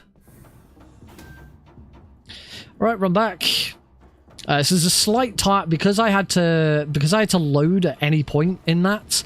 There's a very, very slight time loss, which is the gate. I have to reopen the gate that got me into this room in the first place.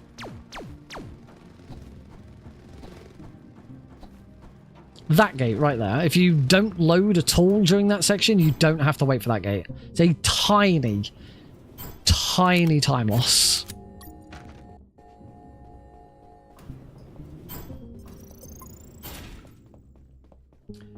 Let's keep going.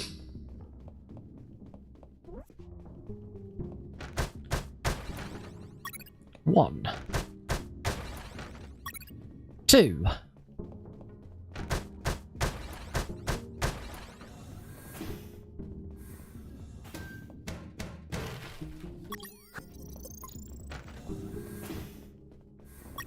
Three.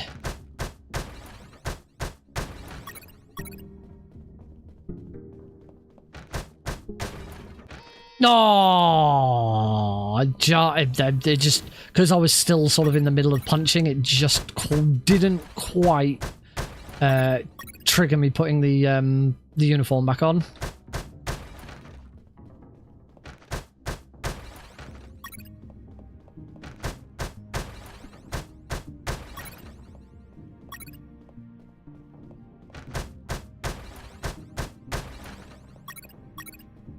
Yeah, that's better. Detectors. Detectors is the fastest.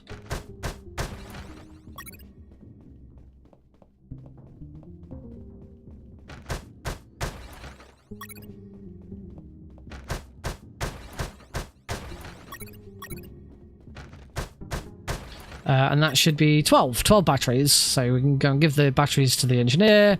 He'll shut off the laser grid for us.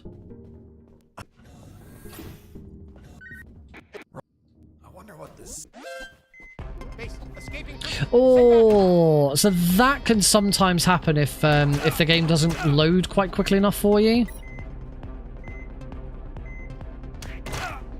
To be honest, yeah, I gotta do that again. I wonder what this. There we go. That's better. So just like chapter 5, you need to make sure you get off screen before the guards call in the alert, and that prevents all the doors from locking. Another slight time loss. Let's go hide.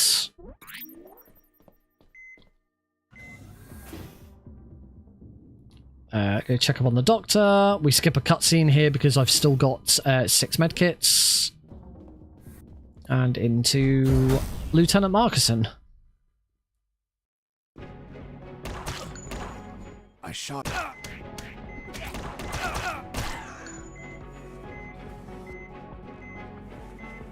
Fine, I'll heal.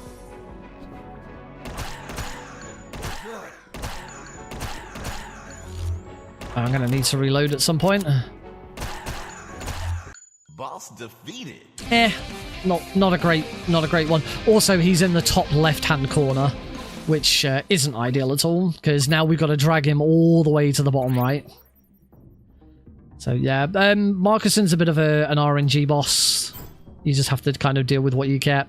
I am still quite far behind on XP, so I am definitely gonna get this guard. But I'm not going to go out of my way to get any more XP. Because it means I haven't got the optimal level 4 in chapter 4, but that's not a huge deal. It's only a tiny time save. And we'll get more later anyway.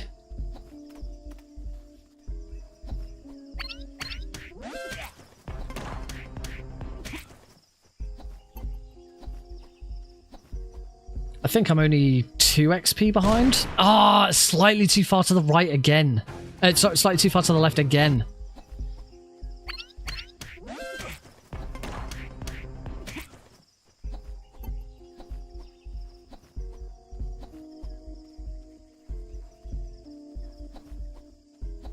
That's better.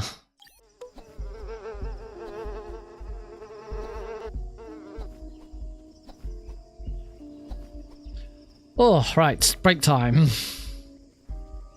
How are we doing? 114 behind, although I think that's going to be... Okay, 112 behind. That's not as bad as I thought it would be, considering a couple of the deaths I've had. As I say, my world record run is not fully optimized. There's definitely mistakes. I don't know if there's any deaths in that run. But yeah, it's... again, because there's so much RNG in this game, you can't... It's very difficult to get a perfect run. So world record is definitely up for grabs throughout all of this practice.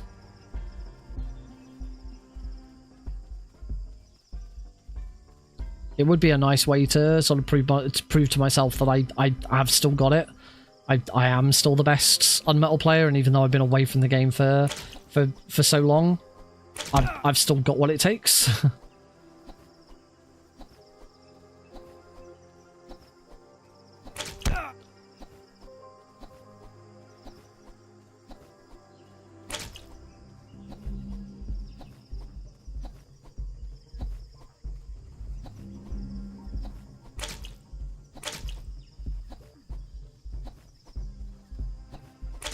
Ow. I'm definitely going to need to use one of my medkits.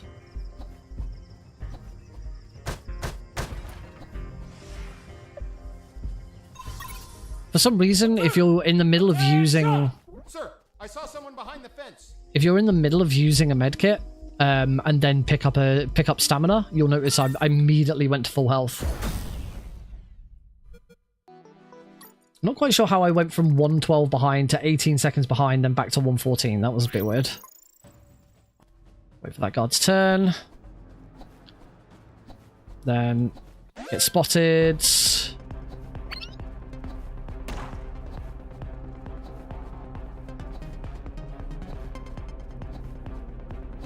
Ooh.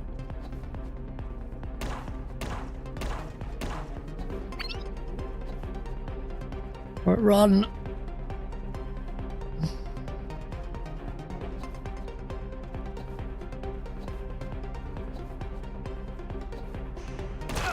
Ow! I'm gonna get need to...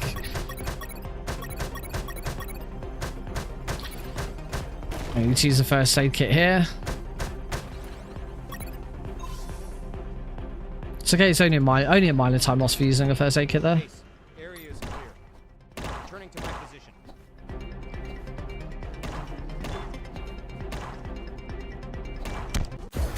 Phew! I'm through. Alright, machine mic.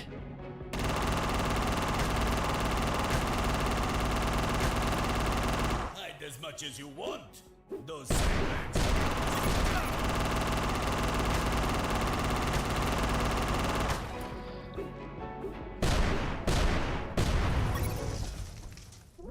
That's okay. I don't need to heal here. I'm fine.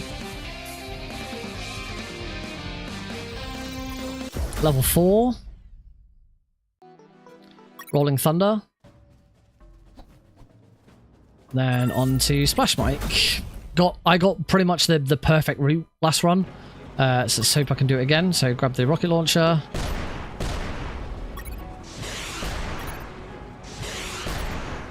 To here.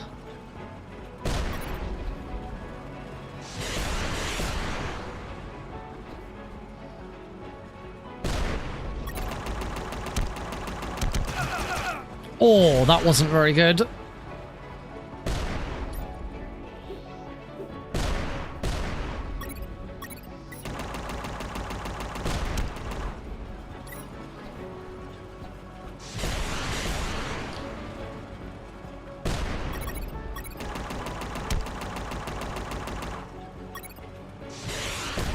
Phew.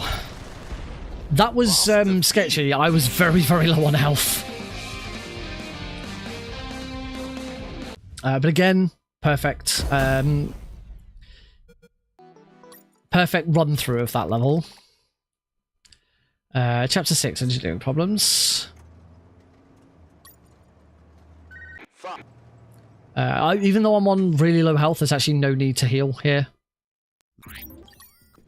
There's no damage. There's almost. In fact, no, I'm right. There is no damage you can take in this chapter.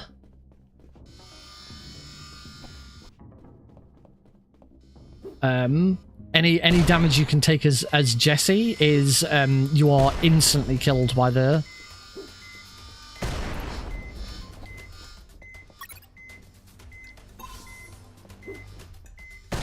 You're just instantly killed by the saw. There's the only thing you could do is I think you damage yourself with your own grenade. I think that's the only damage you could actually inflict upon yourself. Oh, that was a bit risky.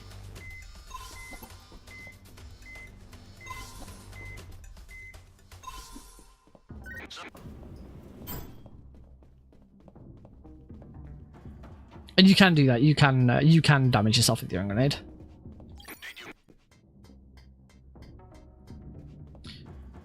Well, let's go recycle some items.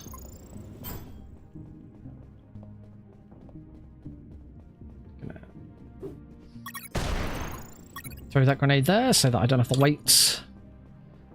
I don't have to punch the box out to grab the key, and it also all happens whilst I'm waiting. So thankfully, when we get in the submarine has its own health bar, so we don't have to worry. It does mean at some point in Chapter 7 I am going to have to heal, because I'm pretty sure once you get out of the sub, you go back to whatever health Jesse had before. You don't get a health refill. I'm going to try not to get quite as many missiles this time. 20, that should be alright. See how I get on with 20. Luckily, there is an ammo pack in the fight with Huge Eel. So if I really run into trouble, I can go and grab it. It's not ideal to get during the fight. It's nice.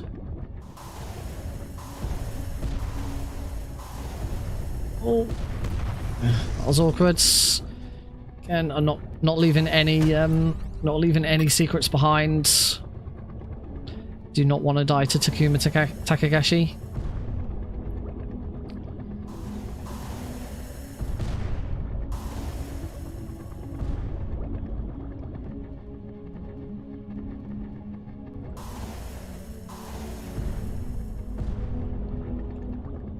Eight. I think I have... Okay, I think I only have... Yeah, I've got perfect missiles. I have to not miss. Otherwise, I've got to get a ammo refill.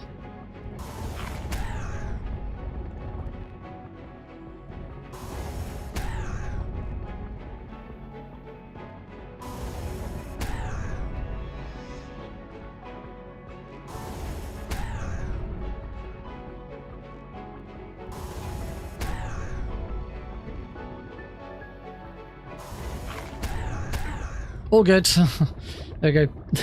Absolutely spot on number of missiles. That was awkward. Oh, that's level. And we're back to where we were. So that's level 5. Gunslinger.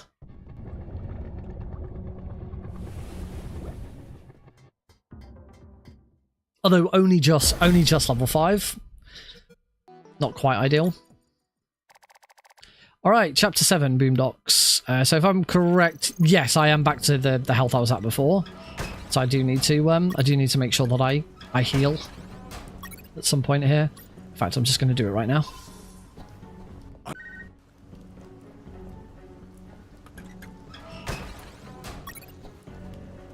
Wait. Wait for the boat.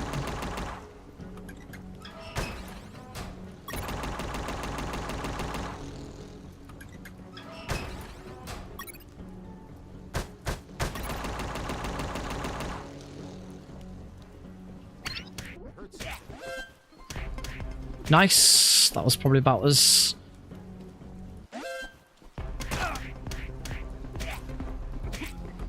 That's fine. We're going to get a save scum in a second. Again, it means I didn't get the XP from either of those guards, but I'm not too worried, because as I've discovered, I am taking a lot more...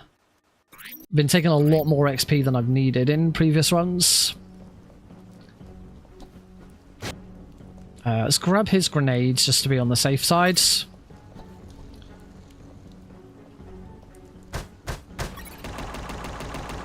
Save, again, just to be on the safe side.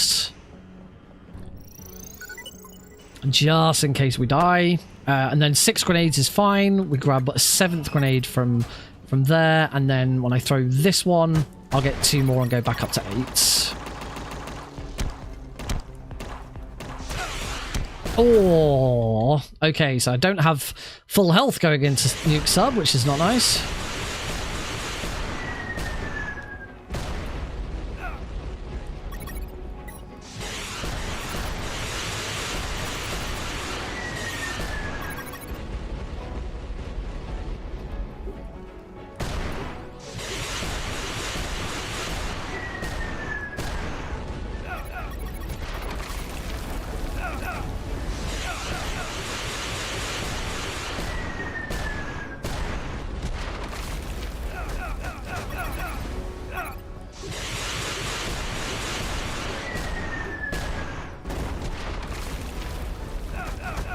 Oh no, no, just off. I would have been fine if I'd not taken damage from that guard just before I went in to the fight. That's annoying.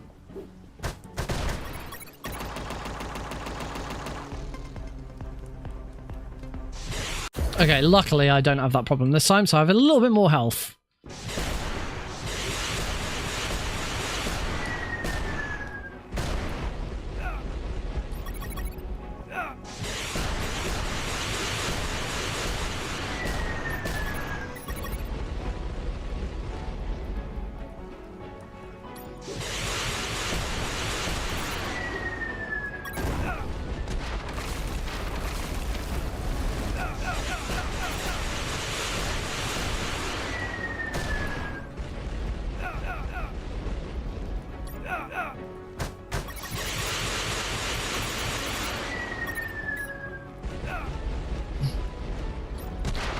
Oh, this is horrible.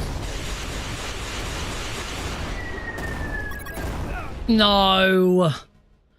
Oh, just my positioning, routing, just not good.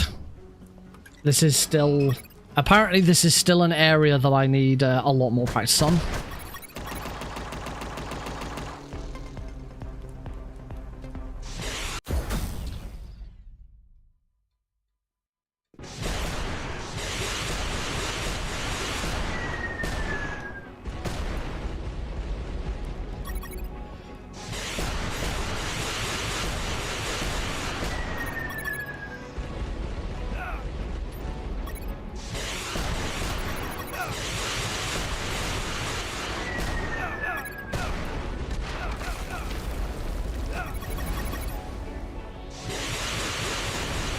Oh!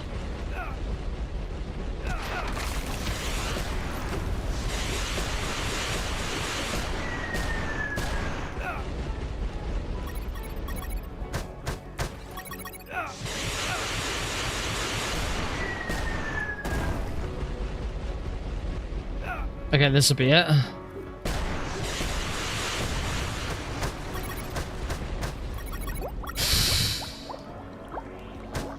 Boss defeated.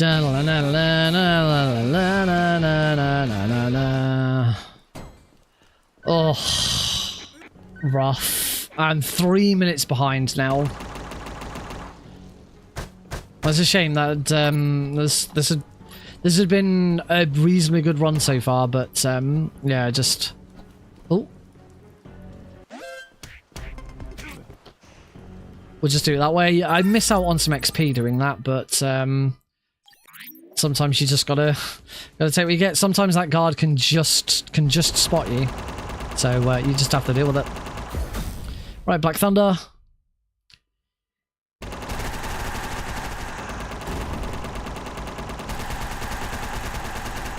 Oh, that was a good. Not bad. The first turn was really nice. The second turn not so good. You can do it on this difficulty. You can do it in 2, but it's quite tricky. All right, chapter 8. This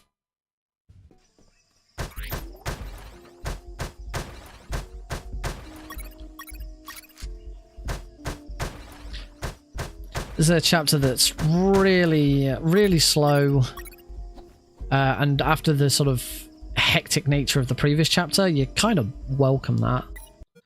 Load that there. Wait. There we go. And let's start running. Grab string. So that fight against Nuke Sub, I've said before about, you know, do we really want to get every single secret that I've been getting? Should I drop any of them? And the answer is no, because you just want to make sure that you've got enough health for Nuke Sub. It's so easy to just take so much damage in that fight.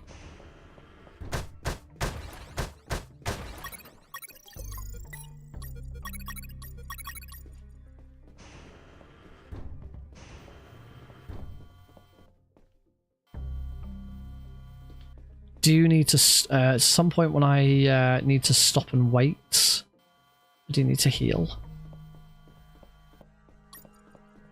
Not just yet. This guy's been really nice to me. Oh, no. That's, okay, that's fine. It means I'm now a bit off with, I'm a bit off with timings. But okay, I didn't actually know there that if you, did not know that if you, if that guard turns and looks at you, you can wait it out.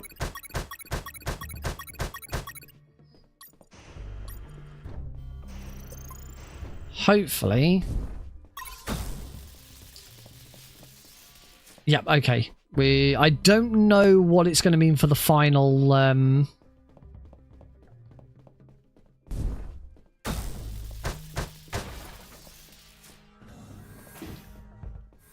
I don't know what the final room is going to be like because the my timing's a little off, but hopefully it should be good.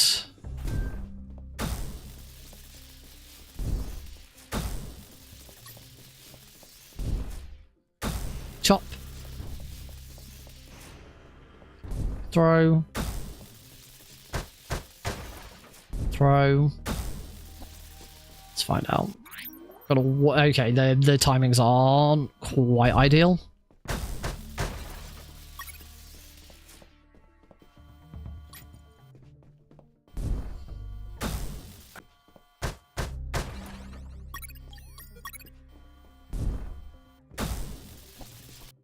Actually, that was all right. Oh, better than all right. That was a gold split. Okay. Those timings were actually better. I wonder if that means that there should be a...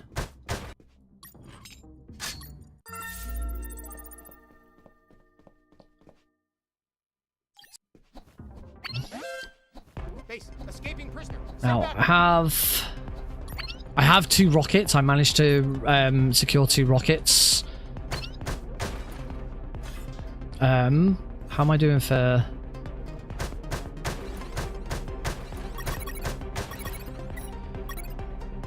How am I doing for health packs? 0. Okay, I might want to pop into the room of requirements and grab health packs.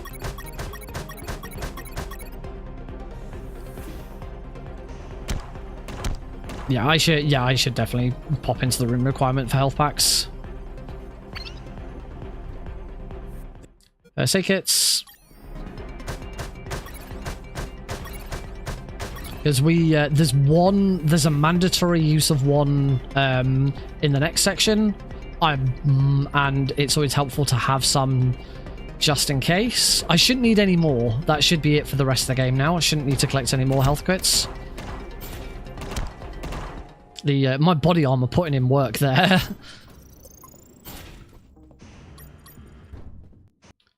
Summarize. Bum bum bum bum. Whoops! I don't know why I made a phone call there, but I did.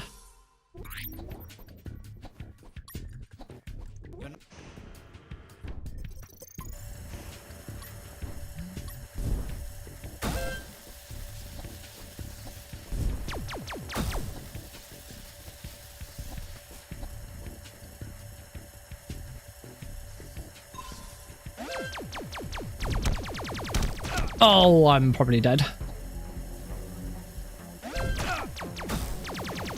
Yep. Yep, you can't afford to get shot in there. That was there you go. I also kind of screwed myself over a little bit there because I did my potty save right. Oh, I did my potty save right in front of the door, so I immediately went in before I was ready. Yeah, here I should have... Oh, no, I'm dead. No. Come on, Nick.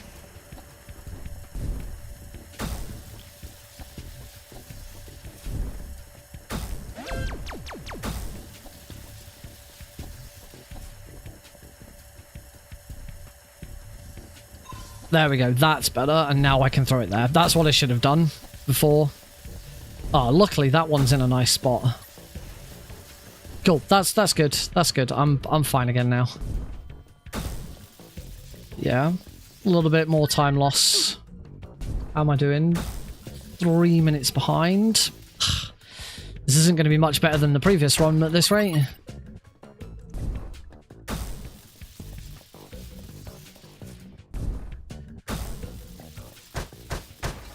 Spare health. I don't think I did need to. I heard something. I heard something.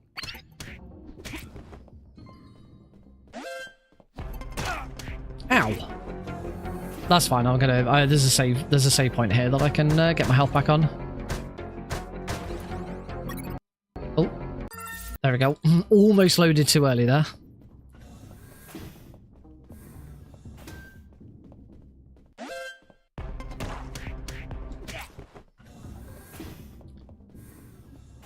I don't think I needed to go into the room of requirements.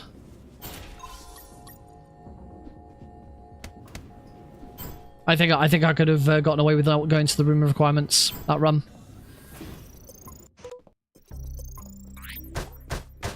It's another one of those things. If you don't, this is why nuke sub is a little more tricky, because you want to finish nuke sub with two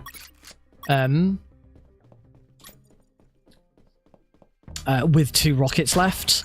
It's like, you don't want 2 rockets left. You want to use those rockets to kill nuke sub. But if you can finish the fight with 2 rockets left, then you don't have to go to the room of requirements. Oh, wrong way.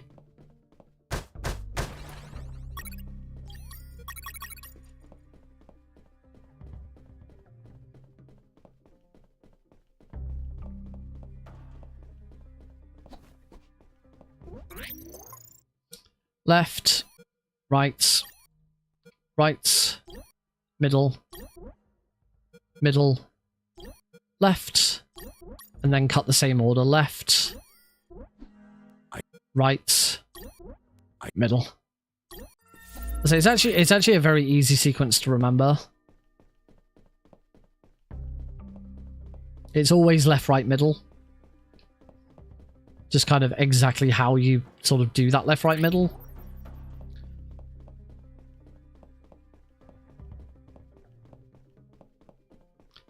It is the bit that you have to remember. Last opportunity to get to level 6. So this may seem a little more dangerous, but this is far more optimized. It means I haven't spent too much time getting XP that I didn't need. I heard something. I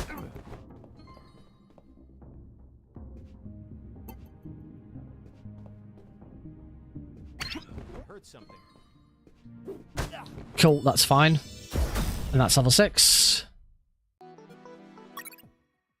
I'm gonna go this way. I heard something. Damn it. Unfortunately, I heard something. because I didn't do a potty save at any point. Oh, yeah, this is. I heard something. It is unless you used to do a potty save. I heard something.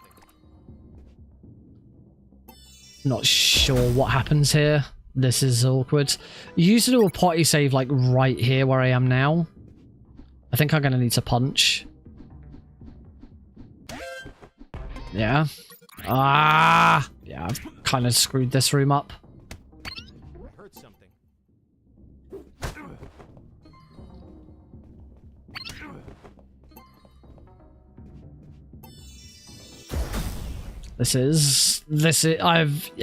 I've kind of really messed up.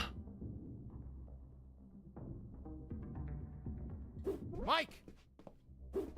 Okay, let's not. There's a reason I always go left. This route is so much safer. Let's ignore the guy at the top for now. I haven't got a coin, so I've gotta wait for this guard. There's one way of speeding this up a little bit. Is now gonna take that guard out because I can. There we go. Right, try and save some time. I'm not gonna save here. I'm gonna kind of hope. Did I not? I don't think I used a potty actually. Boss defeated. Ah! Oh, there we go. Okay, I forgot about this. So, with Takuma Takagashi, you can only have one shot.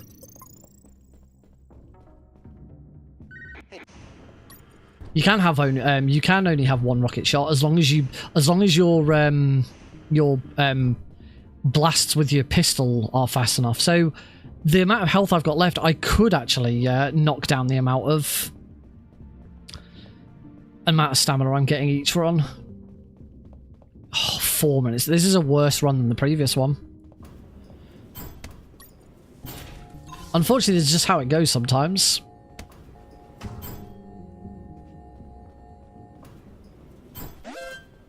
Hey, escaping prisoner. Send backup. Ow.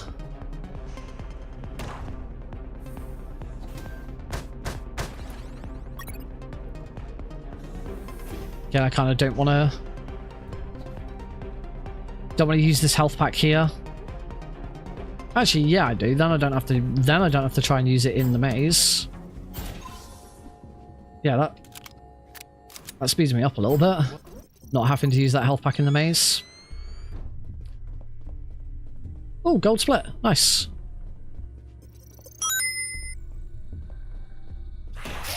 Does now mean that I really don't want to get hit by any ghosts.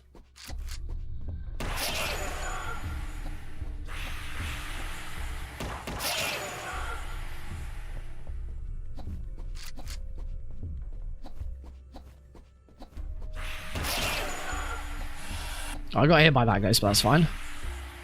I didn't take too much damage from that. These ghosts, as long as you just wait a moment there, you can you don't have to shoot them.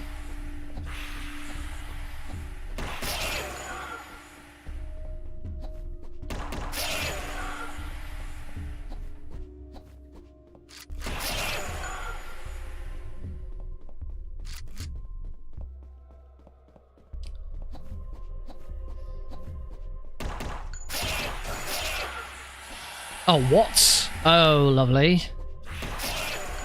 I'm not quite sure why that ghost didn't die. But yeah, that's... that is not a lot of health to go into the final boss with. Oh, I've got 1 ammo.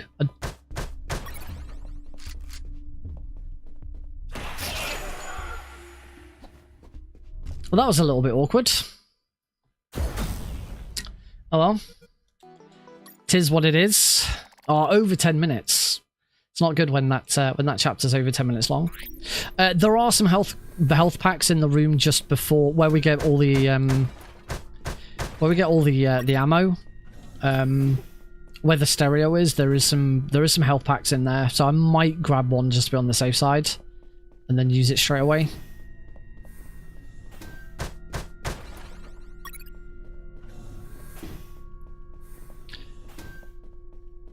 Yeah, nuke sub is still causing me some problems. That's where the majority... Well, that and the third floor. The third floor of Chapter 9 with the Japanese guards has always been a point of frustration.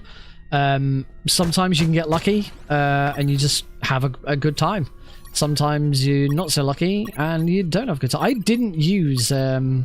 whoops. I didn't use a potty on the third floor.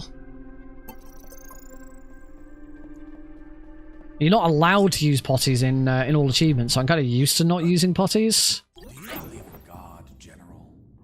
Doc.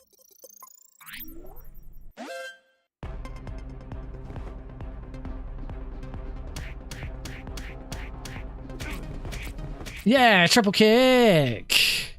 Love the triple kick. The triple kick's so good.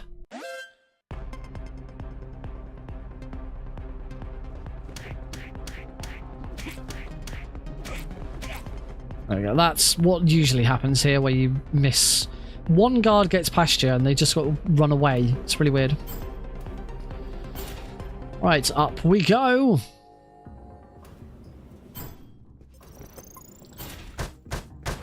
There we go. There's the health kit. Then in here, we're going to want...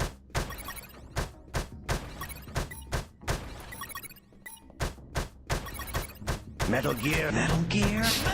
Metal Gear. Metal Gear. Metal Gear. Metal Gear. Metal Gear. I think I'm on full grenades. Gear. Wow! That asshole General X had some cool music equipment. There is more to that line. Oh, I should have probably used my health pack. I'm going to just quickly do that so that I'm at least healing as we start the fight. Oh, have I got... Is the general... Okay, Harrison is outside.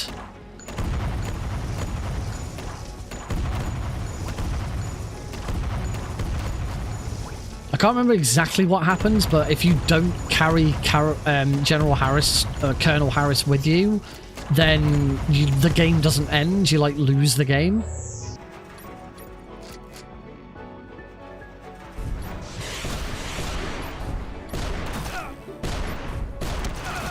Oh, my timing was off there.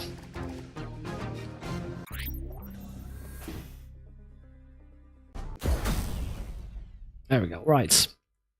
Also, hey, Johnny.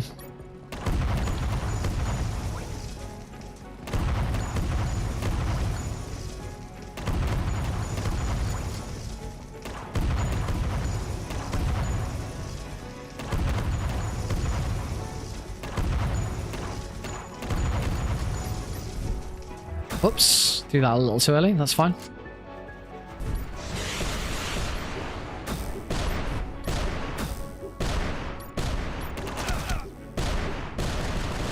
There we go.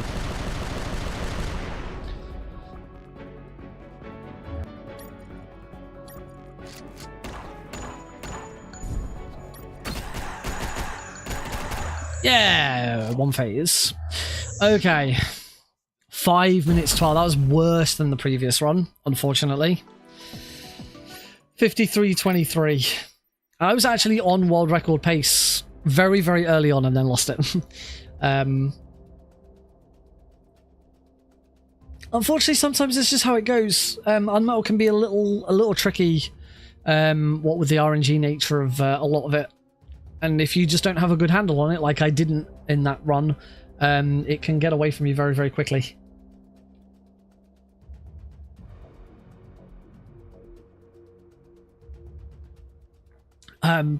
So I think for the time being, I'm not going to worry about about all achievements. We'll look at all achievements next week. I did say I wanted to try and get 3 runs of this done. We can absolutely do that. So we're going to let's take a short break from playing. We're not actually going to a break. We've already had a break this this stream. We'll just take a short break from playing just for a moment. Before we move into the final run of this stream, because also the final run of this stream, if it's under an hour, as it should be, will only take us to 11:30. And there's not really much point in doing anything after that. Unless I did, it might be fun to do any percent easy again at some point, just to crack it, because it's any percent easy is just really, really fast. All the boss fights are over so much quicker. You don't need to go out of your way to get a bunch of stamina. I do need to consider what I do with the stamina, because as I showed during that run, if you can blast Takuma Takagashi quick enough, you don't need a second rocket on him.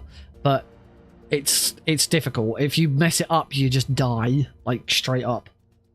So that was quite good, that fight. Got a couple of gold splits in that run. I think there were 2. 1, 2, 3. 3 gold splits in that run, and I was in the green for a single split. For a single split, I was nearly 3 seconds ahead. Yeah, three gold splits in this run, which, considering how much time I've put into this run, how if I go to edit my splits, I can tell you that for this set of splits, that was attempt number 111. And now keep in mind, that is not every single. I have not run this category 111 times. That also includes every time I've started and then reset. And I have done runs where I've reset chapter 1 quite often, because yeah, it can be a bit of a pain. Whew. I already feel confident enough though that this run will be fine for Prevent-A-Thon. Like, if any of the runs I've produced this evening would actually absolutely be fine in a marathon set. And I think my estimate, I'm going to double check it, but I think my estimate that I've given is I think it's 110. Let me have a look.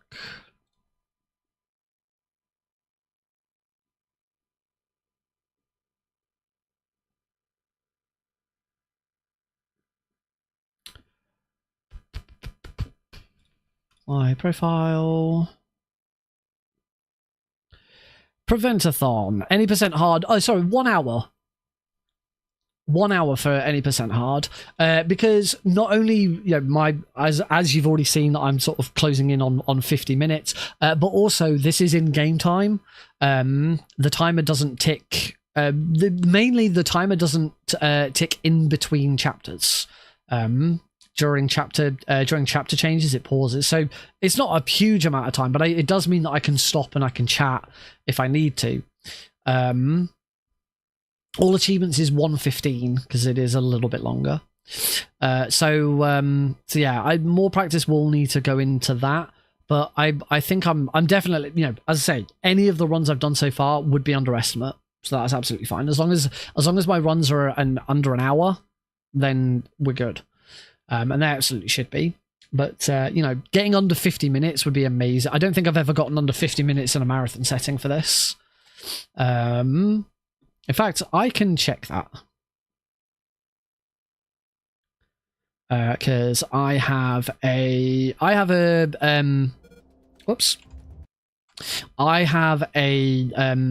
playlist on YouTube, which is all of my marathon appearances,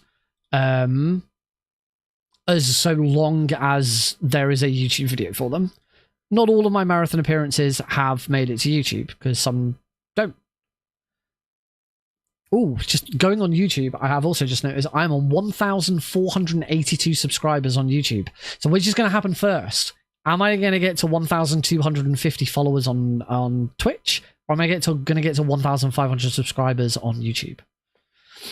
Apparently I've had 3 new subscribers in the last 28 days. Right. Content, playlists.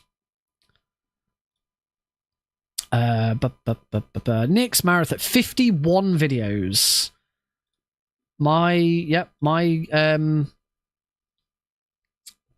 That video has 51 videos, and as I say, that's only for everything that made it onto YouTube.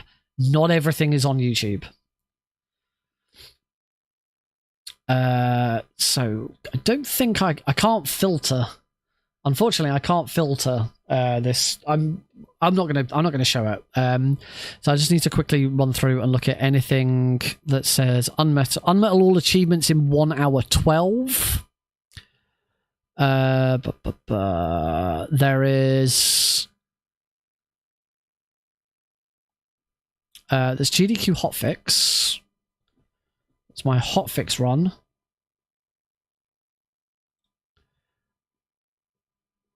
My hotfix run was 55 minutes, apparently. I do recall that. I do recall that not being a very good run. I'm doing that, although that's only RTA. 53 minutes and 35 seconds. 53:35 was my 80% hard run for hotfix. Let's see what else I can find. UnMetal 80% hard. Complete-A-Thon. That'll be all achievements. UnMetal 80% PC hard for Indie-Thon.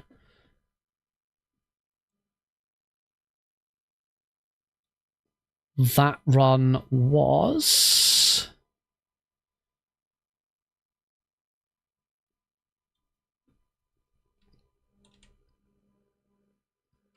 Ugh.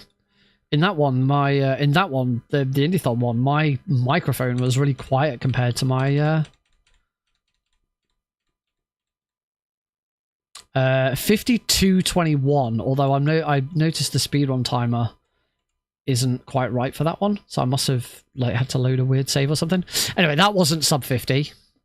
I think that 80% hard run might have been my first hard run for, yeah, before that Obscurathon 80% easy. I know 56:10 at UKSG 80% hard, that might have been my first. Yeah, before that it's 80% easy. I say 56:10 again, that's going to be RTA, so I'm going to have a look at what my IGT was.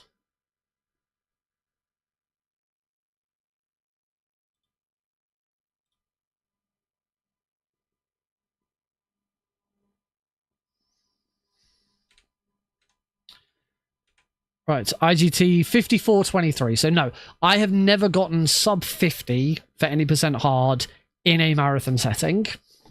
So that would be pretty cool if I could do that.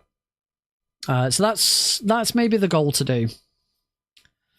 That'd be pretty cool. I remember my my UnMetal run for UKSG was actually straight after someone running Warhammer.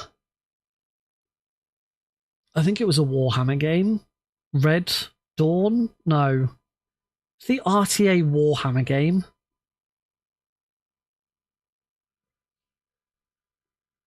I think there were two of them. I cannot remember for the life of me what they're called. Warhammer... not RTA, RTS. Dawn of War. There we go. Warhammer 40k Dawn of War. I think it was Dawn of War 2. And they got world record, and then I went on and didn't do a very good job of UnMetal. So there you go. Just before we continue, one other thing that I said I was gonna mention right at the start of the stream was I've been doing Speedrun Tools UK stuff over the last couple of days, just doing a couple of bug fixes. The latest release has gone out to quite a few different people. There's another new marathon, another marathon, not a new marathon, another marathon that hasn't used it before is now using it. Fast-A-Thon is going to be using it. So I gave it to them, discovered a couple of bugs whilst working with them on it. So that's been fixed. But I made a massive cock up. I did a Blue Sky Coat post about this, about delay and dealing with audio delay.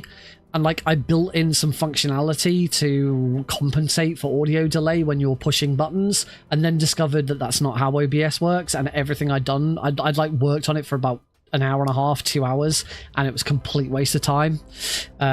So that was really annoying. I've got a Blue Sky thread on it if you're a bit more interested in what that was all about. But yeah. The moral of the story is, if you're gonna make changes to try and compensate for something on OBS, check OBS and see exactly how it works first. Because I should have realized, because what I thought was happening is I thought that we were cutting off hosts talking because we were going. There was a delay with the host chat, but we heard the host chat in real time. So I figured that if we were taking what the host was saying, and then sort of immediately taking action, we weren't taking into account the delay of the host, and we were cutting them off. But no one had ever complained about it. No one ever sent a complaint. Oh, why did the host get cut off there? And yeah, it turns out it's because that's not how audio works in OBS. Any action you take in real time is also reflected in the delay. So if you've got a 3-second delay on audio and you mute that audio, when the mute audio goes out to stream, the mute happens 3 seconds after you did it. It does not happen immediately. So yeah, it was a problem that I invented, fixed, and then found was a fabrication. So that was a bit awkward. Anyway, let's do this. We've got time for one more run, and then maybe a little bit of a chat at the end if anyone's around to chat. I think everyone just seems to be lurking in the background at the moment, which is absolutely fine. I hope you're all enjoying seeing UnMetal. If anyone's seeing UnMetal for the first time, I highly recommend picking the game up and giving it a go. It is hilarious. You are missing out on so much by just watching the speedrun, because the dialogue and the story is absolutely the meat and bones of this. The gameplay is fantastic, don't get me wrong, but it really is the writing and the story that set it apart and make it a really, really fun experience. So highly, highly recommend picking it up. You can pick it up relatively cheap now. Grab it on Steam, grab it on GOG. I do have some affiliate links. If you're watching on YouTube, you can find it in the description below to grab it from loaded.com at a cheap price. That also benefits me. Not that it benefits me very much, because it's so cheap that I'd barely get any commission on it anyway, but they're there if you want them. All right, let's do this. Right, final run of the evening. We might finish the stream a little earlier tonight. I've got a new bed to sleep in, so that's going to be nice. All right, let's go. 3, 2, 1, go. Can we get any closer to 50 minutes? I do believe, like, before I stopped running this, I do believe that I might have only ever gotten sub 50 like twice, or something like that. One guard on patrol. The bug that we got in the very first run of the evening, where we got to chapter 3 and we got the choice of detectors, guards, or sheep, and it just gave me guards instantly before I'd even given the choice. That can happen with that choice, where we get the choice of how many guards there were, 1, 2, or 3. You can have the same issue with there, where the game just gives you two guards and still gives you the choice. It's just the choice does nothing. Heard something. No XP from that guy. Never mind. I think I punched the wall a little too quick there.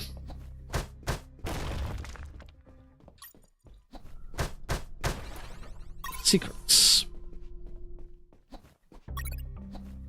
I think I'm despite what I said about Takuma Takagashi, I think I'm still gonna I'm just gonna play it safe. At the moment I need the health for nuke sub. So I'm still gonna get every single stamina that I have been doing and play with the idea that I need the extra rocket and everything else for Takuma Takagashi. The radio here. Ideally we don't want to pick up the coin, so we don't need the coin in the run. There's only one guard in the entire game that really requires the coin, and we don't have to worry about it in any percent.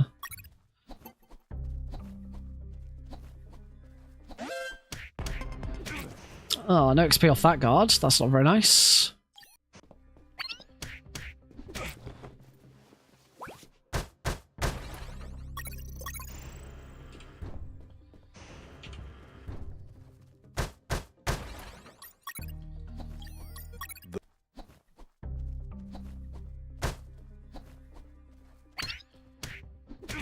Okay, that's good. I at least got XP off that guard.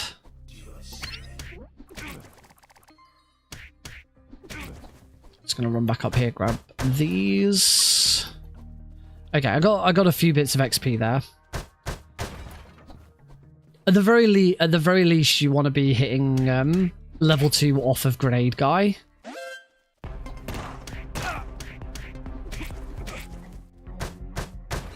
You always get shot there. You can't not get shot doing that.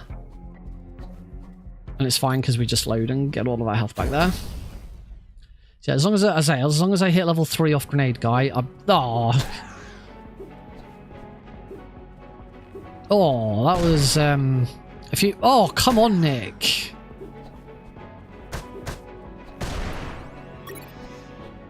Ah, that's a bug that can happen sometimes.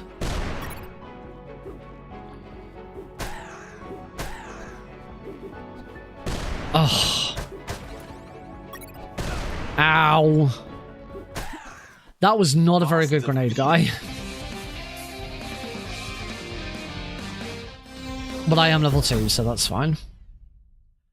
Sprints. Obviously.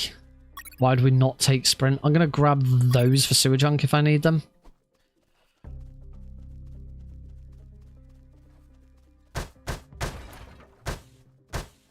It is wonderful. It's Fran does such a good job of crafting his games with very unique art styles. If you've ever seen me run Mini Ghosts, Mini Ghosts is made by the same developer. If you saw the brief amount of streaming I did of Pampers and Celine in the Maze of Demons, again, same developer. Fran's probably most famous for UnMetal. After that, it'd be UnEpic, which is a game I've really struggled to get into. I have tried it, and I just can't. I can't get into UnMetal, UnEpic, but UnEpic does actually still have quite an active fan base still playing the game because it's got like custom maps and stuff. With those first. Pissing me off.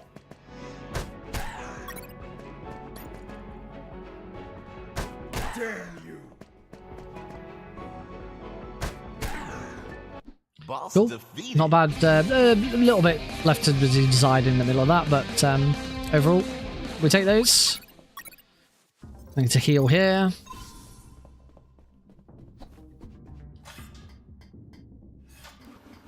Shredders.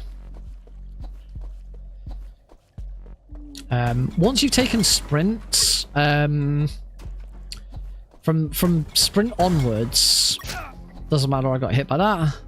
So we're gonna load that there.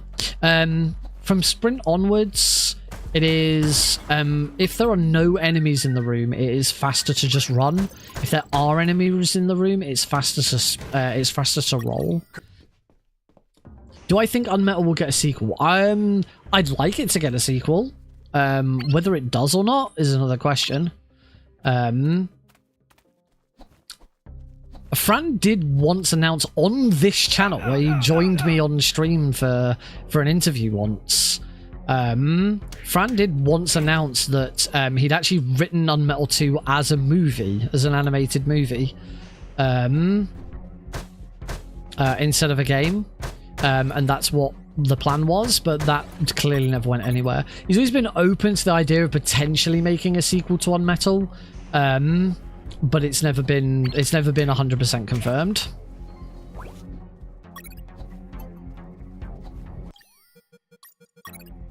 Whoops, wasn't the After making. there we go.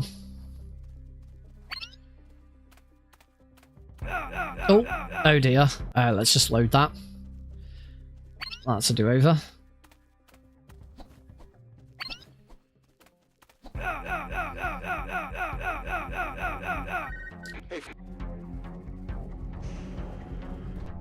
Certainly what I will say is I'd love it if UnMetal did get a sequel.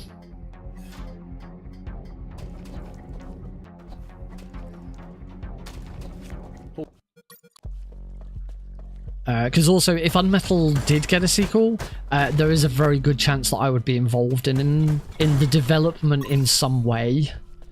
Whether it's just as a tester, either as a play tester, or I don't know. For the last game that Fran made, which was Pampas and Celine in the Maze of Demons, I was a speedrun consultant for the game. So you know, there's a very good chance if UnMetal did ever get a sequel, I would probably be involved somehow. Ow. Nasty fish. Ow. Nasty fish.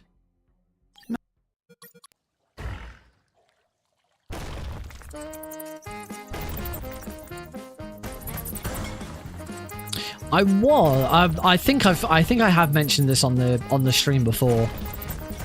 And at this point, UnMetal's development and patches and stuff like that is long in the past. It's probably never going to get updated again, which is a shame because the current patch is actually broken. I have raised it with Fran and Jack, but the unperfect rank is currently impossible to get on Chapter 3 in patch 13. It's you have to down patch to patch 12. But Fran stopped doing future development and patches and stuff for UnMetal a long time ago, which is understandable. It's a you know, it's an indie game. He's got other projects that he wants to work on. Maybe on Model 2. We'll see. But one thing that I was kind of hoping would happen, and I actually got invited by Jack to do it, so I did. For those who don't know, Jack Lafayette, who sometimes pops into the channel, is Fran's creative assistant. So he's usually credited as the creative assistant on Fran's game. So he sorts out like social media and marketing, and basically Fran he's almost a producer. Fran develops it and Jack does all the other stuff.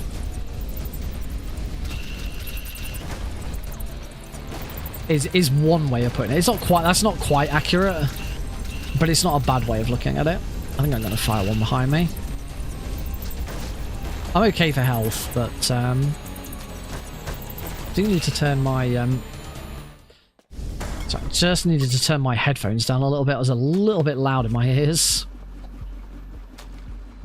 So sometimes things that can happen between them is Jack will suggest something, or Jack will reach out to do something, and then Fran never sort of follows it up. Similarly, Fran will do things that Jack isn't even aware of.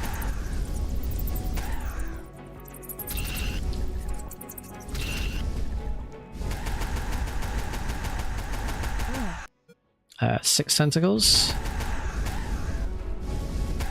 Try and use a health pack here.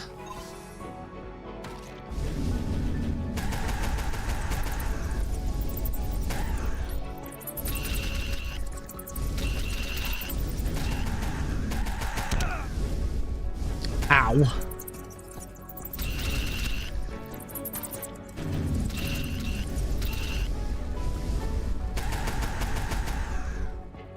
This ain't going so well. This is being a bit slow, actually.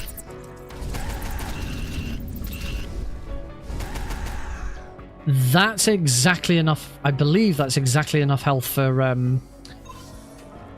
flamethrower skip. Problem is there, as I've talked about before. I died. The problem that I had there, the other problem I had there, apart from the death, was also that it stuck around for ages. I'd have been much better off just doing loads of damage to it and just dealing with the flamethrower breaking.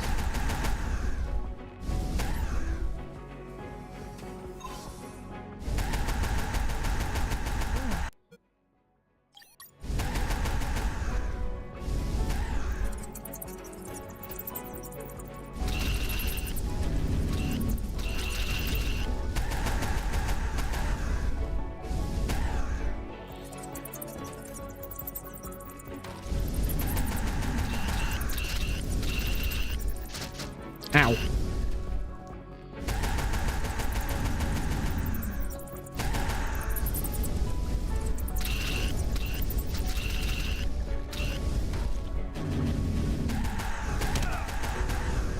Oh, that was nasty. Oh, and I'm 1 tick of damage too far.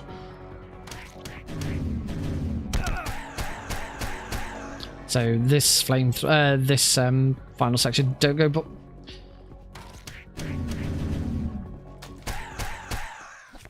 Okay, not a good sewer chunk. We're a little bit behind off the back of that.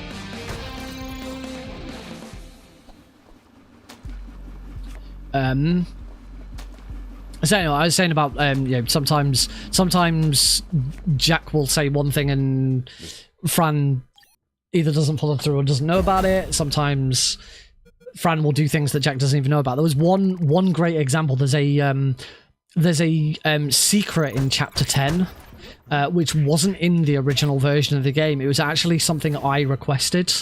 I asked if a secret could be added to chapter 10 because originally there was no XP and no secrets in chapter 10, meaning that by default you always got a perfect rank on chapter 10. There was no non-perfect rank in chapter 10 because it was impossible to not get perfect. And the problem with that is because in this game we go for ILs, where there are on the speedrun leaderboards, there are ILs. There is a leaderboard specifically for every individual level. That's what IL stands for. It meant that there was no difference at all on the IL boards between any percent and perfect for chapter 10. So I asked if Fran would put in a secret to chapter 10 so that there was a point of difference between the two categories, and he did, and he didn't tell Jack about it. So the very first time I found it, Jack was watching on stream and was like, "What? Where's that come from?" Jack had no idea that this secret had been added.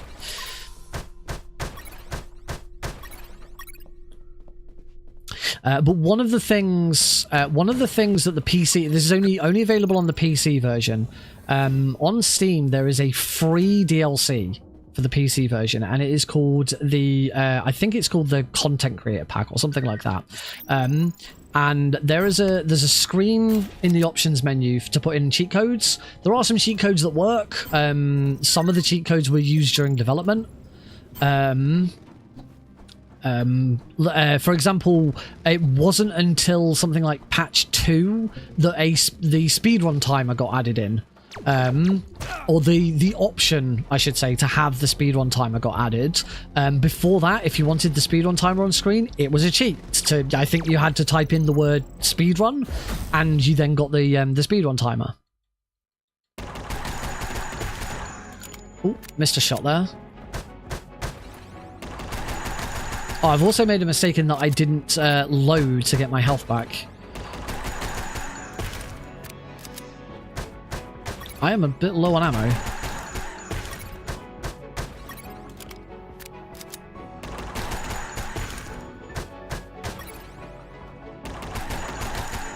Oh, I just needed that one more hit. That was dumb. Oh, that should have been over and I could just whiff the last shot. Yeah, I'm a little low on health. Yeah, if you didn't know, the game originally released in April 2021.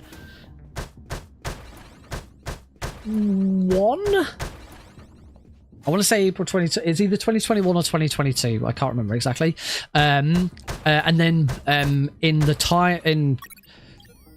PlayStation Vita. The thing with the Vita version is, for some reason, the publisher, I forget the name of the publisher. In Fran's history of game development, UnMetal is the only game Fran has ever made that he has worked with a third-party publisher. Every single game that Fran has made has been self-published. just published by himself. It is 2021. Bloody hell, it's been 4 years. I am dead.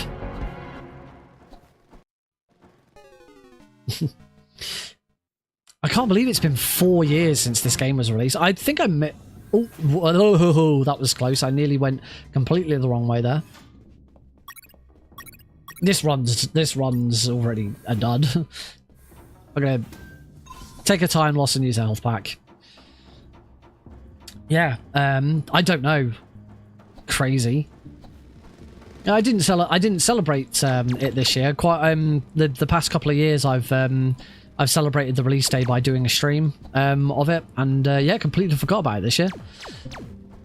It's because this year's the first year that I really haven't done anything with UnMetal. Ever since its release in 2021, I've been quite heavily involved with the game, and this year was the first year where I really sort of took a step back and was like, I've kind of spent my time with the game now. I think I'm done. I'm only doing it now, really, because I just didn't know what else to submit for Prevent-A-Thon, and I felt I've got a lot of friends, a lot of people in the Prevent-A-Thon community know me, and they probably haven't seen this game before, so I thought it'd be good to share it. Does mean there's a very good chance that Prevent-A-Thon 7 early next year I might not submit, because I might have run out of games.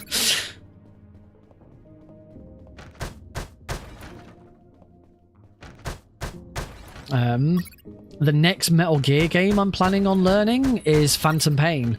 And Phantom Pain is not a game I can run at Prevent-A-Thon, unfortunately. Prevent-A-Thon has very specific rules around what games it will and won't accept. And that is mostly because the charity that they work for is a children's-based charity. So as such, any game that has like a depiction of like abuse to children, or anything where children are being harmed, or there's something negative about children in the game, they won't accept. So both Ground Zeroes and Phantom Pain are both not acceptable. Oh, I've done it again. I keep moving off to the left. You just run. So yeah, both Phantom Pain and Ground Zeroes are not acceptable for Prevent-A-Thon, because both of them have well, one has very nasty harm to children.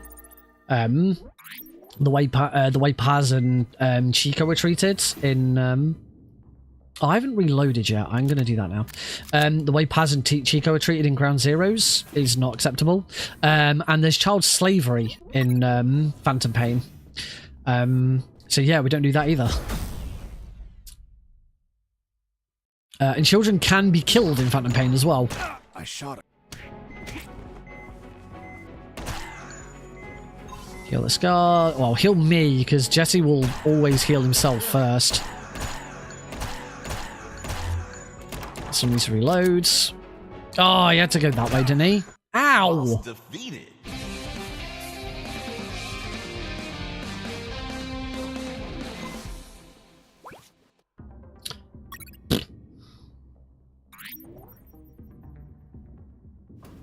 There we go.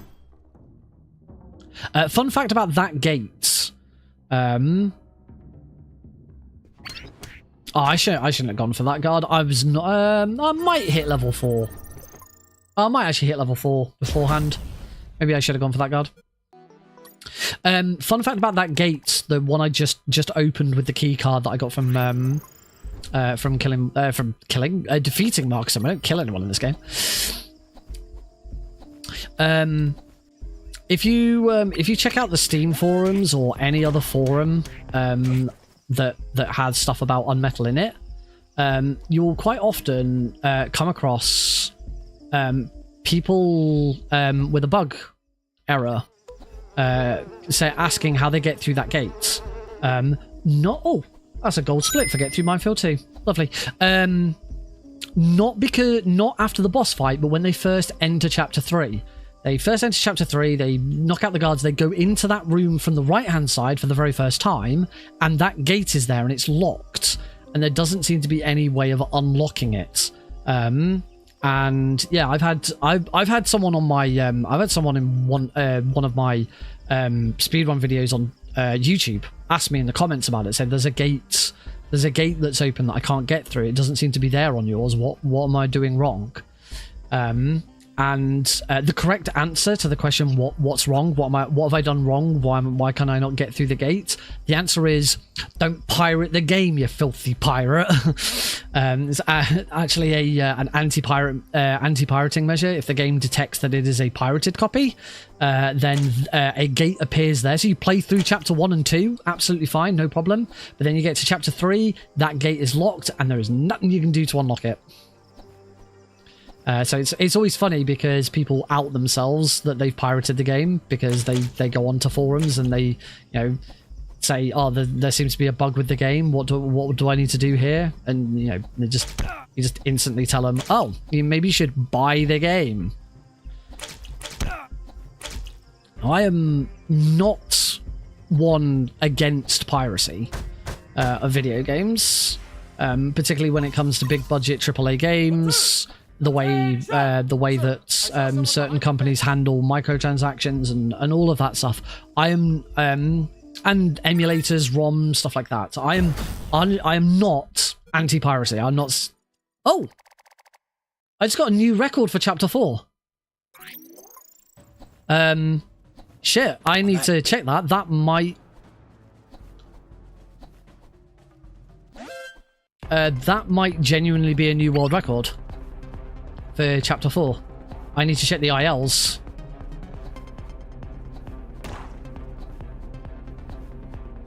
Yeah, with everything in place, and how some companies treat their customers and prices and all of that stuff. As I say, I am not anti piracy. If there are definitely legitimate cases where I say pirate the ass off of things.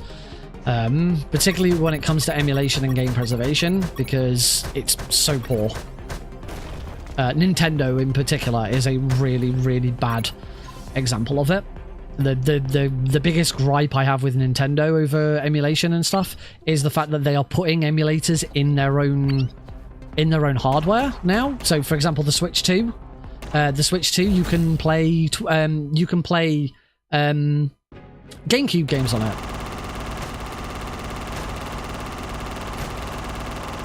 As much as you want. Those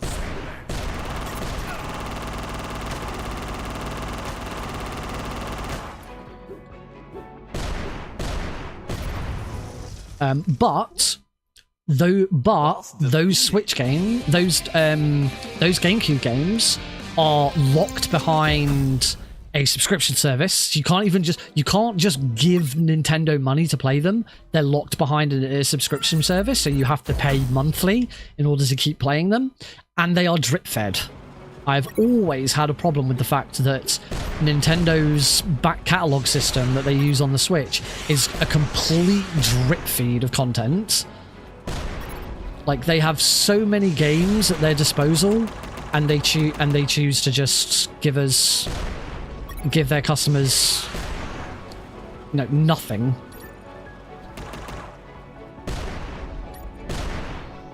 Oh, I only threw one grenade there, that's why.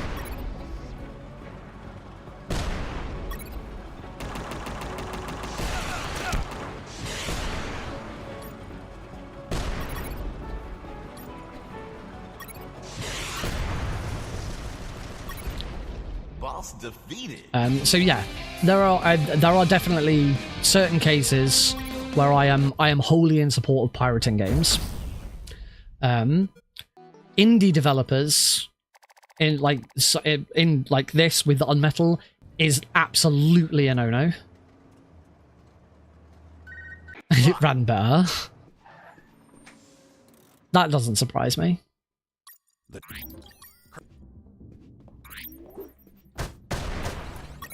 The main problem, one of the other problems I have with Nintendo is the fact that they used to have the Virtual Console, and I don't understand why why anything you bought on the Virtual Console before shouldn't still be available to play on Switch. backwards compatibility of games and services is abysmal.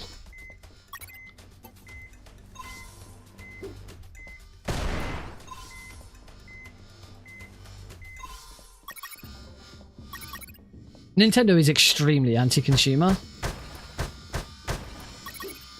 So yeah. But yeah, when it comes to indie developers, yeah, not all indie developers are made the same. So I wouldn't say that this is a blanket statement for, you know, you should never pirate any indie game ever.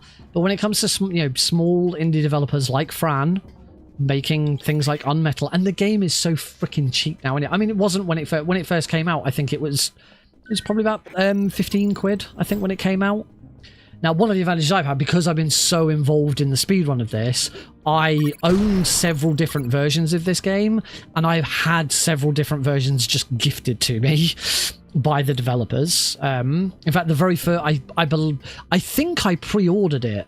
I'm pretty sure I pre-ordered it and pre-ordered the Undeluxe edition to get the soundtrack as well. Then, because I participated in the UnMetal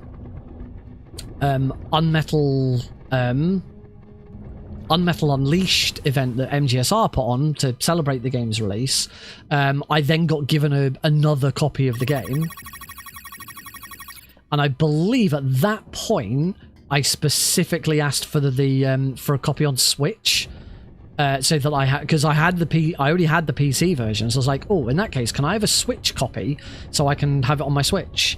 And then at some point I got another copy of it for free, so I gave it to Heidi. So you know, I've been very lucky that I've been able to have this game for free anyway. But I have also purchased it several times. I believe I've purchased the game. I'm pretty sure I've purchased this game. Oh, that's not going to hit that. I want to say 3 times. Maybe 4. Actually, I think I've purchased it 4 times. I purchased it on PC when it first came out. I purchased it on Good Old Games because I wanted to see what the Good Old Games version, if there was any changes and differences with patches and stuff like that. So yes, I bought it on Good Old Games. Then I bought it on Xbox because I got my Xbox Series S. So figured... oh, whoops. I shouldn't have gone there. I cannot get chomped again. Yes, I bought it on Xbox, so I had it on my Xbox Series S. And then finally, when Fran released the Collector's Edition, which is the only physical version of the game. Oh crap, I realised I was talking about the Vita and I never actually finished what I was saying about the Vita. Yeah, the only physical release of this version of the game, I should say, is the Collector's Edition. I bought that. I think that was like 50 quid or something like that. But worth it, because it's a lovely collection. I got some I got some stuff. You get some stuff in it that I've added to my cosplay. I have a Jesse Fox cosplay as well. So I do have a and I've worn that cosplay during some runs. So that's a lot of fun. I do have 2 rockets, so I do not need to go to any extra rooms here. Just waiting for the boat to come back. There it is. Thankfully, I got shot there, but my bulletproof vest tanked it.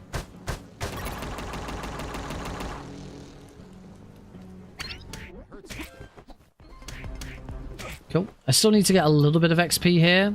I'm gonna wait for these 2 here because they're so close to this edge, and they always do that. So here it's really easy to get 2 XP by just doing that, and it's a lot safer actually. I'm gonna heal now because I still need to heal.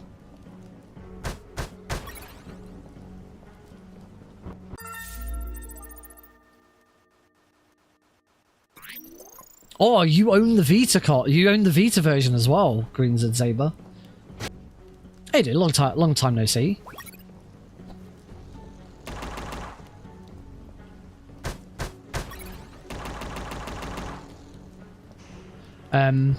I don't own the Vita version.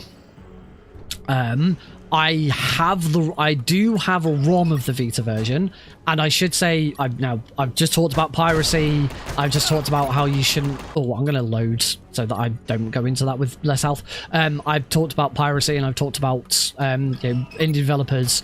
So me having a ROM of the Vita version, sounds like it does go against what I've just said. However, that one came with the blessing of the developers, and there's a very good reason for it. Which Fran's still not particularly happy about. So the developer, the publisher of the Vita version, I can't remember who it was. I think it was might have been Limited Run Games. But anyway, the publisher of the Vita version, it never went digital. Oh, I took a lot of damage there. I think I'm losing this.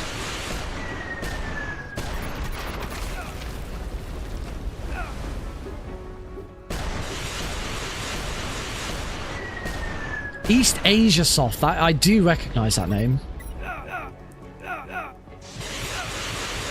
Oh God, I hate this fight. I need to get back into the groove of this fight. East Asia Soft. When East Asia Soft released the game, as I say, they only released it physically. There is no, you cannot buy UnMetal from the Vita PlayStation Store. Believe me, if it was on the Vita PlayStation Store, I would have bought it. Oh, I freaking threw my grenade up.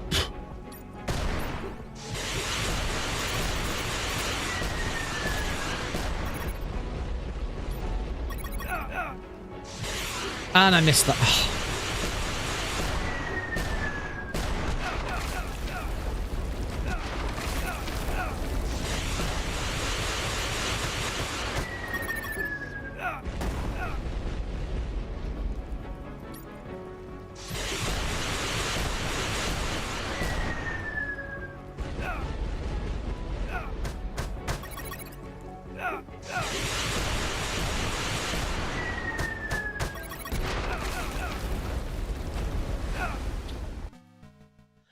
I need to stop making mistakes.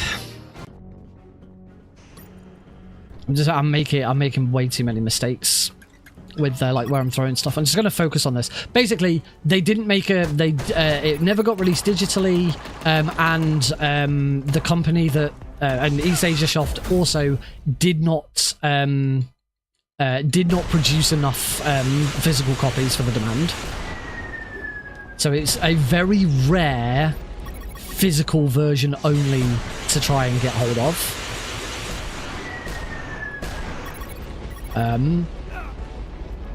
And if I very quickly read what Greens and Saber said there, Greens and Saber also pointed out that it was also released quite late into the Vita's life cycle. I'm dead again.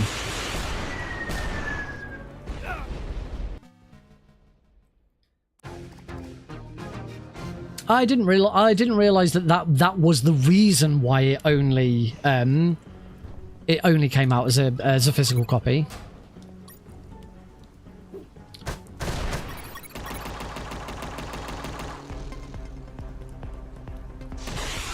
I will get back into this fight. Come on.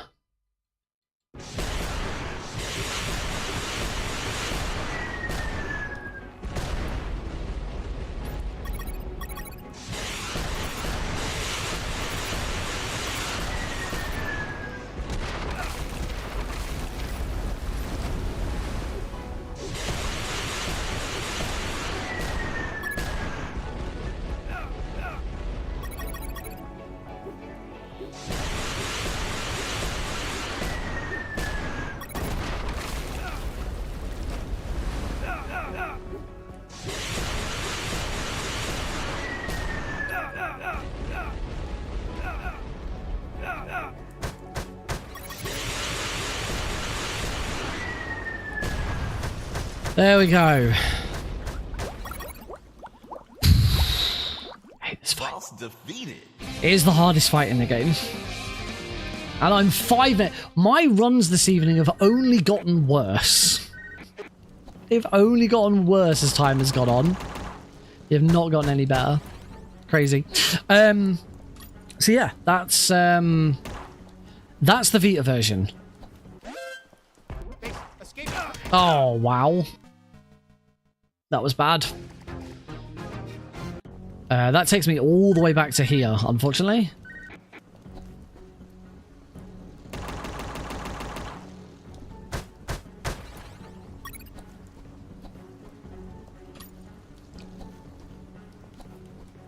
You have to be a little bit careful with that guard. I'm gonna play this safe. I'm gonna do that and then punch that guard out.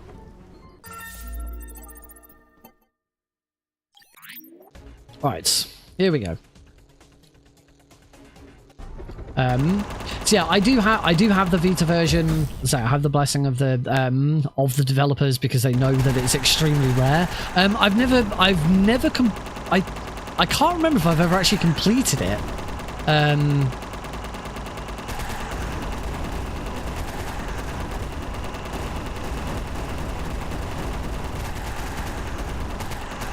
Oh, that was awkward. I just couldn't quite get in front of it.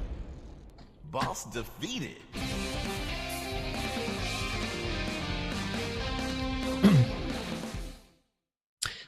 So it's one area of the speedrun leaderboards that I have no presence on whatsoever is the Vita. I've always wanted to, and I've always said that I would, but it was always sort of I always got bored. Like I was done with the game and really didn't want to spend too much more time on it. The other thing is because I am more well known for running Metal Gear games than UnMetal. I don't always get as many viewers or as much interaction when I run UnMetal. So I had sort of got to a point where I was realizing my audience is bored of this. I need to move on. So spending loads of time on, and I was getting a little bored of it at the time. So spending loads of time then running the Vita version really was not in my best interests. I did not know. I didn't know that on Epic ever got a. That means what I said earlier was incorrect. I said that UnMetal is the only time that Fran had worked with a external publisher, but that's not true.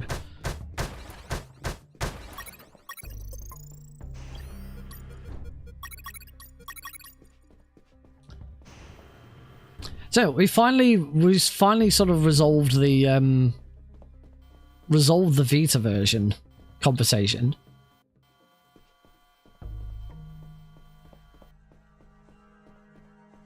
I was on another trailer for, but I've come. Well, that wasn't very nice. Unfortunately, if you take if you get found there, the only thing to do is just sit and wait.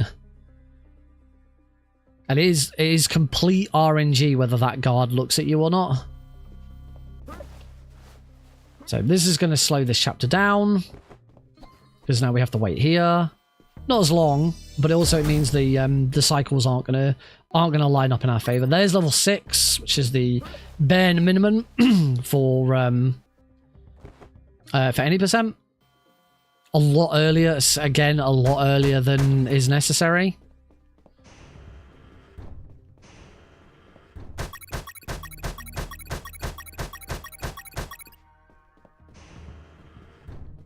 The Vita version does have one exclusive glitch, which, to be honest, isn't really that hard. It isn't really that useful in a speedrun. I don't think it was ever rooted into any speedrun because it just wasn't helpful.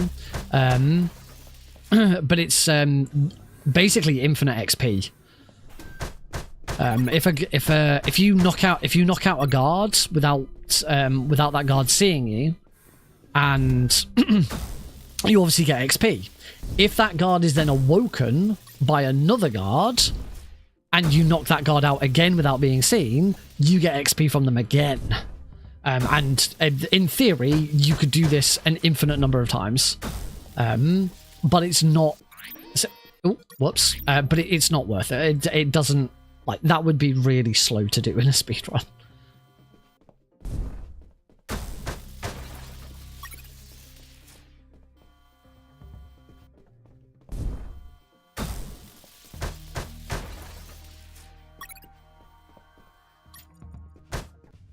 Whoops.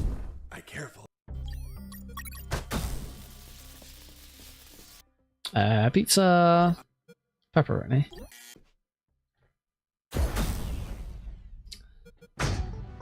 Perfect. We must always get perfect. Yeah, in any percent hard as we're doing, you can defeat Takuma with a load of bullets and one rocket, but it's quite tight. Scandinavian. Right now, I do not need to go to the room of requirement, which is good. This is what we want to be in.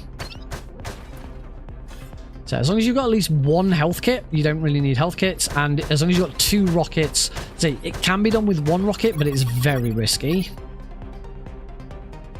I got lucky last run that I did it with only 1 rocket, and I didn't need to only do it with 1 rocket. Thanks, body armor. Oh. We'll go this way because there's more guards that way.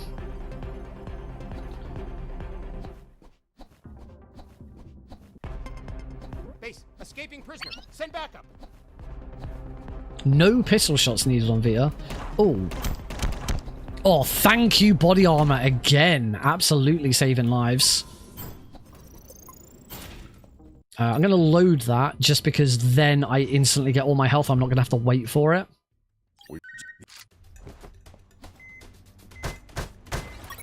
We're out of medkit, so I've got to use one here.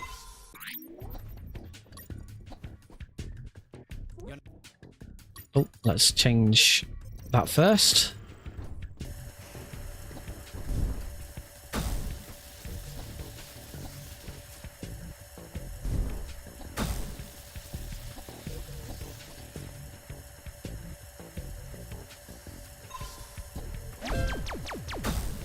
That should be fine. And then final spider.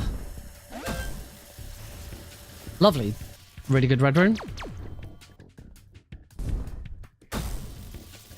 Reasonably good RNG with the with that camera.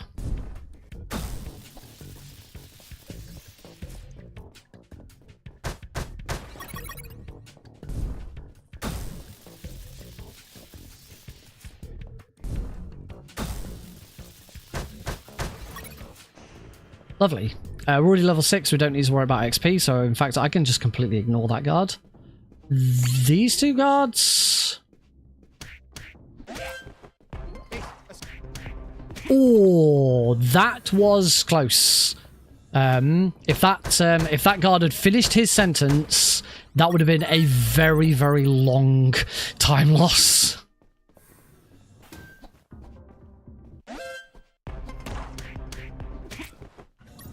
I have got 1 health kit, so I'm in good stead.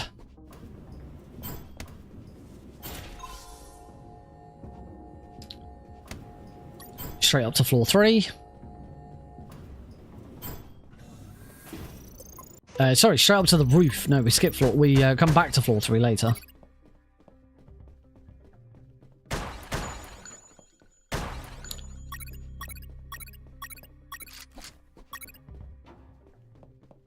It's really weird the way items are picked up and how like there's a delay between like an item dropping, and sometimes there's a delay between like if you can't pick up more than 1 item in quick succession. It's always been very strange.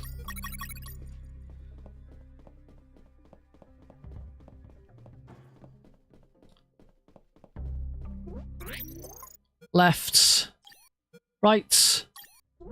Right, middle, middle, left, left, right, middle. I'm done.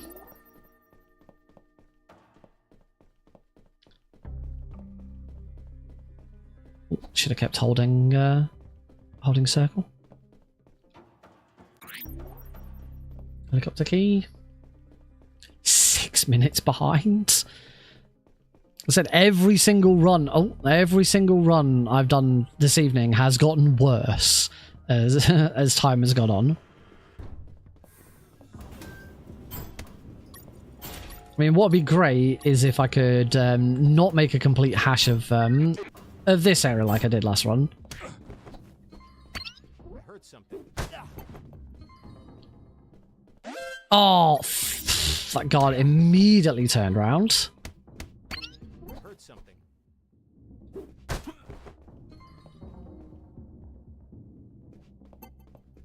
That guard's he's gonna do it again. I need to get off screen until that guard's done something else. Ideally, I want him to turn left. There we go. I'll do. Wait for that guard to look. Okay, we're through. Oh, sugar. Cool, got him off screen. That's fine. Right, we will we'll potty now. I don't have her. I really should go back to picking up the coin. Coin makes this section so much quicker because we've just got to wait for this guard to turn around. There we go. Unfortunately, we're kind of in a situation where that guard down there's not much I can do about him. What was that? And he's going to be in a position... Oh, dear.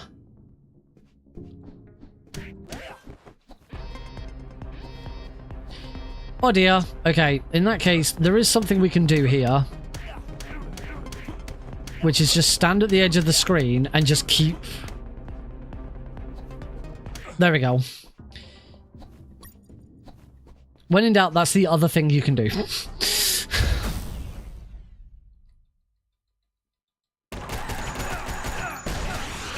Oh, and I was not quick enough. Whoops. Oh, yeah. So we have to wait for all of this again. And this is why it's usually a good idea to take a safety save before keeping Takagashi, because if you mess it up, your previous save was here. Yeah, I really, really should have grabbed a coin.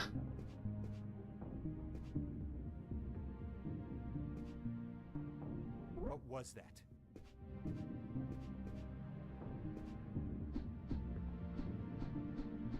Escaping. I have to just do... I'm just gonna have to do it again.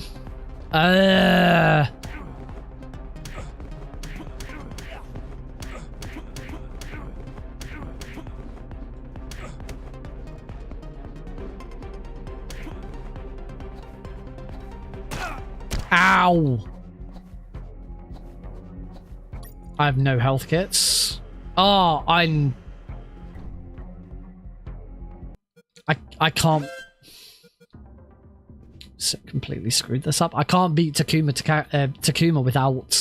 without full health. Absolutely, utterly, completely screwed this one up. I'm gonna try choking him out instead. Try and get him to spot me. There we go. Come over and investigate, and then punch him before he comes on screen. There we go. That works better. I'm still not gonna take the safety save. I believe in myself. There we go. That's better.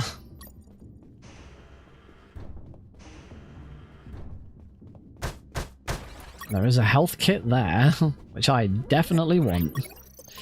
Oh man, 8 minutes behind. This is only getting worse. Dear. Oh dear.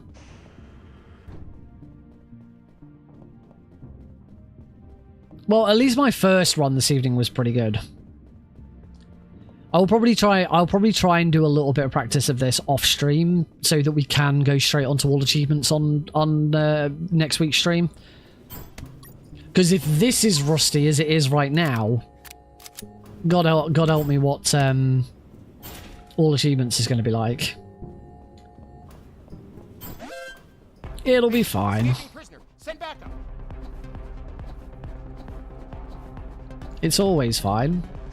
Nothing can be as bad as the European Extreme Keratin run I did for... What's the last marathon I did that for? Oh. That was handy because I've got no more health kits.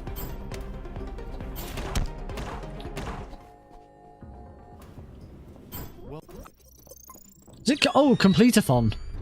Complete-A-Thon, where I died to the end.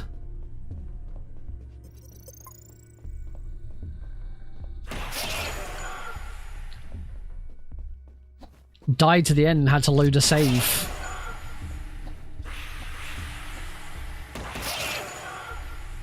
I say died. I got defeated and captured by the end.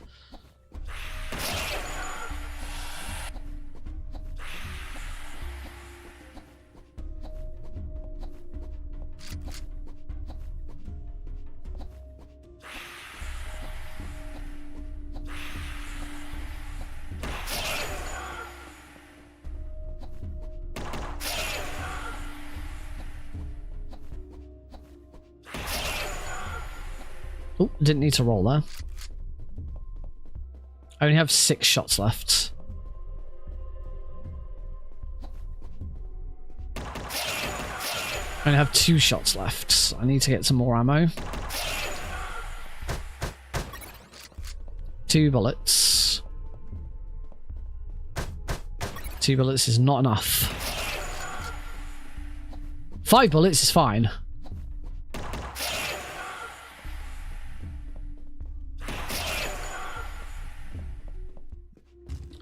Alright, so that's chapter 10. That's chapter 9, sorry. Oh god, what is this time going to be? 11:16. First run of the evening, under 10 minutes, and now we're back to 11:16. Still need to check if that stage 4 is a world record IL.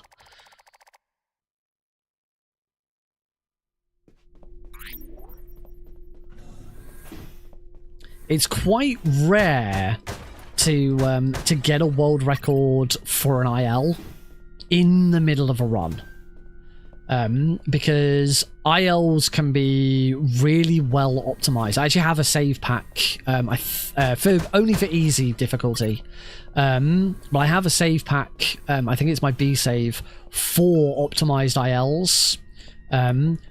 Basically the way optimized ILs work is you set yourself up with the absolute best options that you can have before getting to the chapter that you're going to do, and then go from there. So it's like you have perfect XP up till that point, so you have all of the upgrades that you might want, or you collected loads and loads and loads of ammo in all of the levels beforehand, so you have all of the ammo that you need. What am I doing? So you have all of the ammo that you need already. You don't need to pick up any extra ammo during the level. One big one for every, pretty much, not every IL, but most ILs, is during chapter 2 you have the ability to create Molotov cocktails. They work exactly the same as grenades, they just throw a lot quicker and they don't count towards your grenade slot. So most optimized ILs include having Molotov cocktails in your inventory. There's things like that. I went up and... Let's have that line, shall we? Wow! That asshole General X had some cool music equipment. Why not? We're already 8 minutes behind. What's another 5 seconds going to do?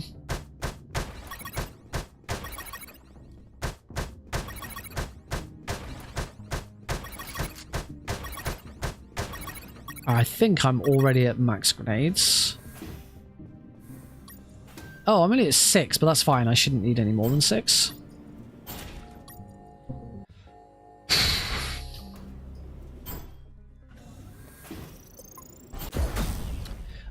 So as a result of these IL packs and having them optimize, having ILs optimized like that,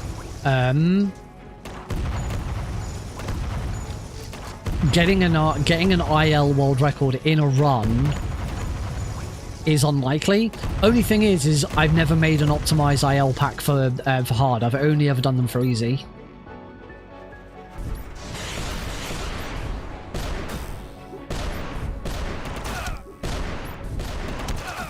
Oh. That was what my timer was. I'm sure you can throw one electromagnetic grenade and then 2 grenades.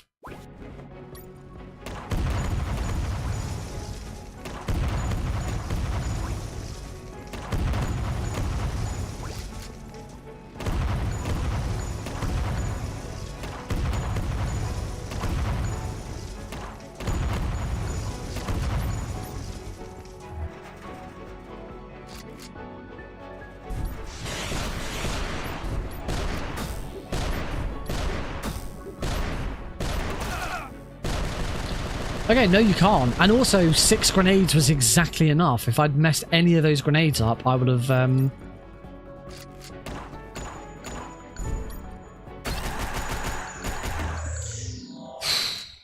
There we go. 9 minutes. I mean, it's still sub-hour. This would still be within... this would still be within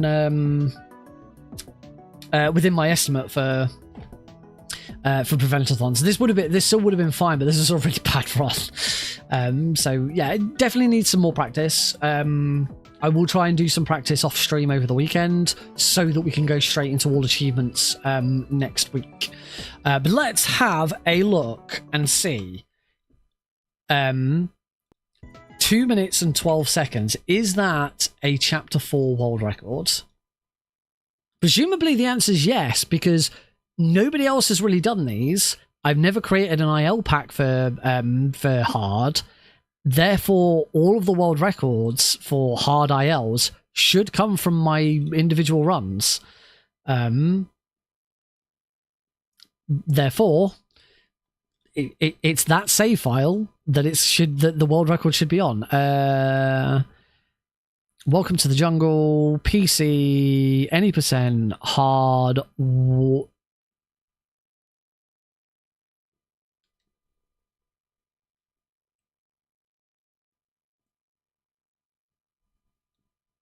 What did I say the time was? 2 minute 12? The current world record for any percent hard for chapter 4 is 2 minutes and 38 seconds. That is a world record by 26 seconds. What?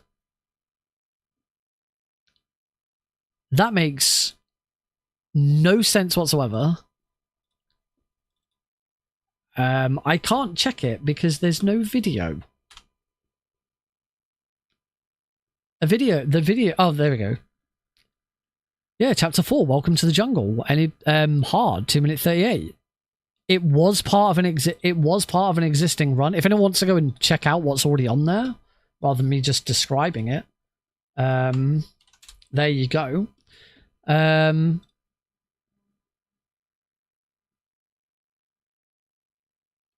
Oh, it's because I went and grabbed the secret. I grabbed the secret and I knocked out the first guard.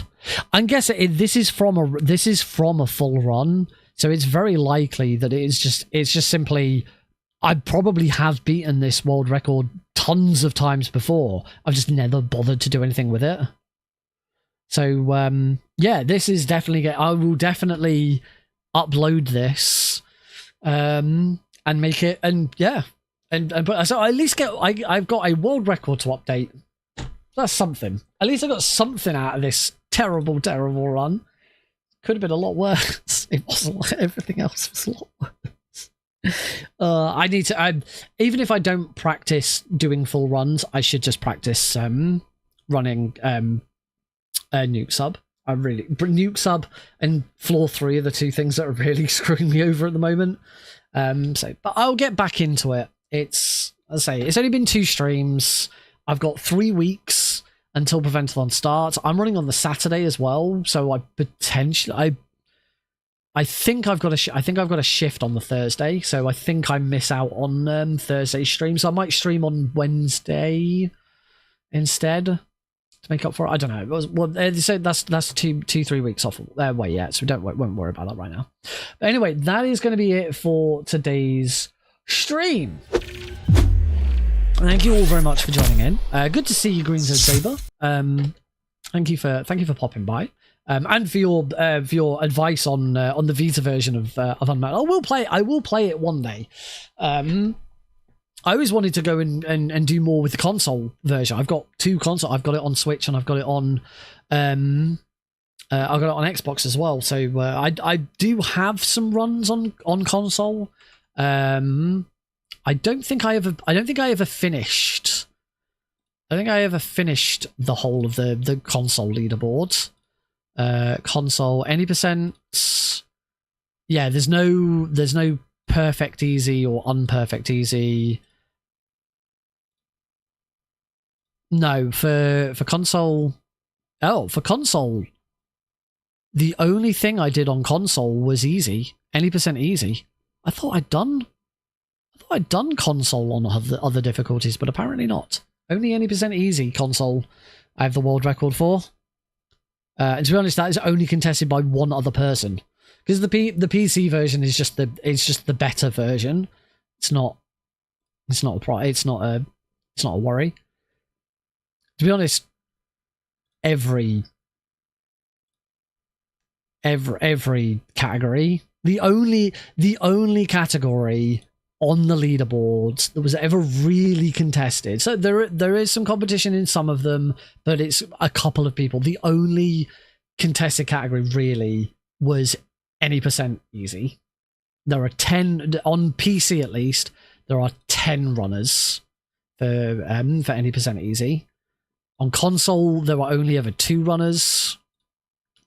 And in fact, any percent easy is the only console category that has got any runs on it. Vita, Sergeant Silent did do some Vita runs, only on easy difficult. Again, only any percent easy. So yeah, Sergeant Silent's got any percent easy on Vita. There were 2 any percent easy console runs, and then everything else is PC, and it's either me. In fact, I can tell you now, the only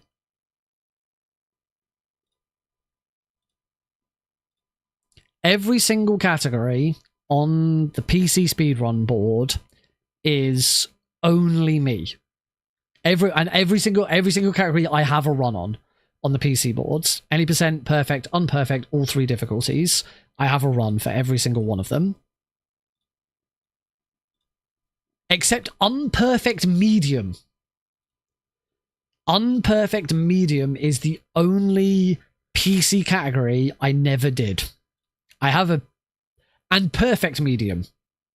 I never did perfect medium, and I never did unperfect medium. I only ever did any percent medium. So there you go. There are 2. But for all of them that are on there, the only ones that have any competition from anyone else are, as I said, any percent easy. There are 10 runners, and interestingly, I remember this coming up. Unperfect easy. There is 1 other runner. I believe that runner might have been the first person to do it. I'm going to show obsolete runs. Yes, that is correct.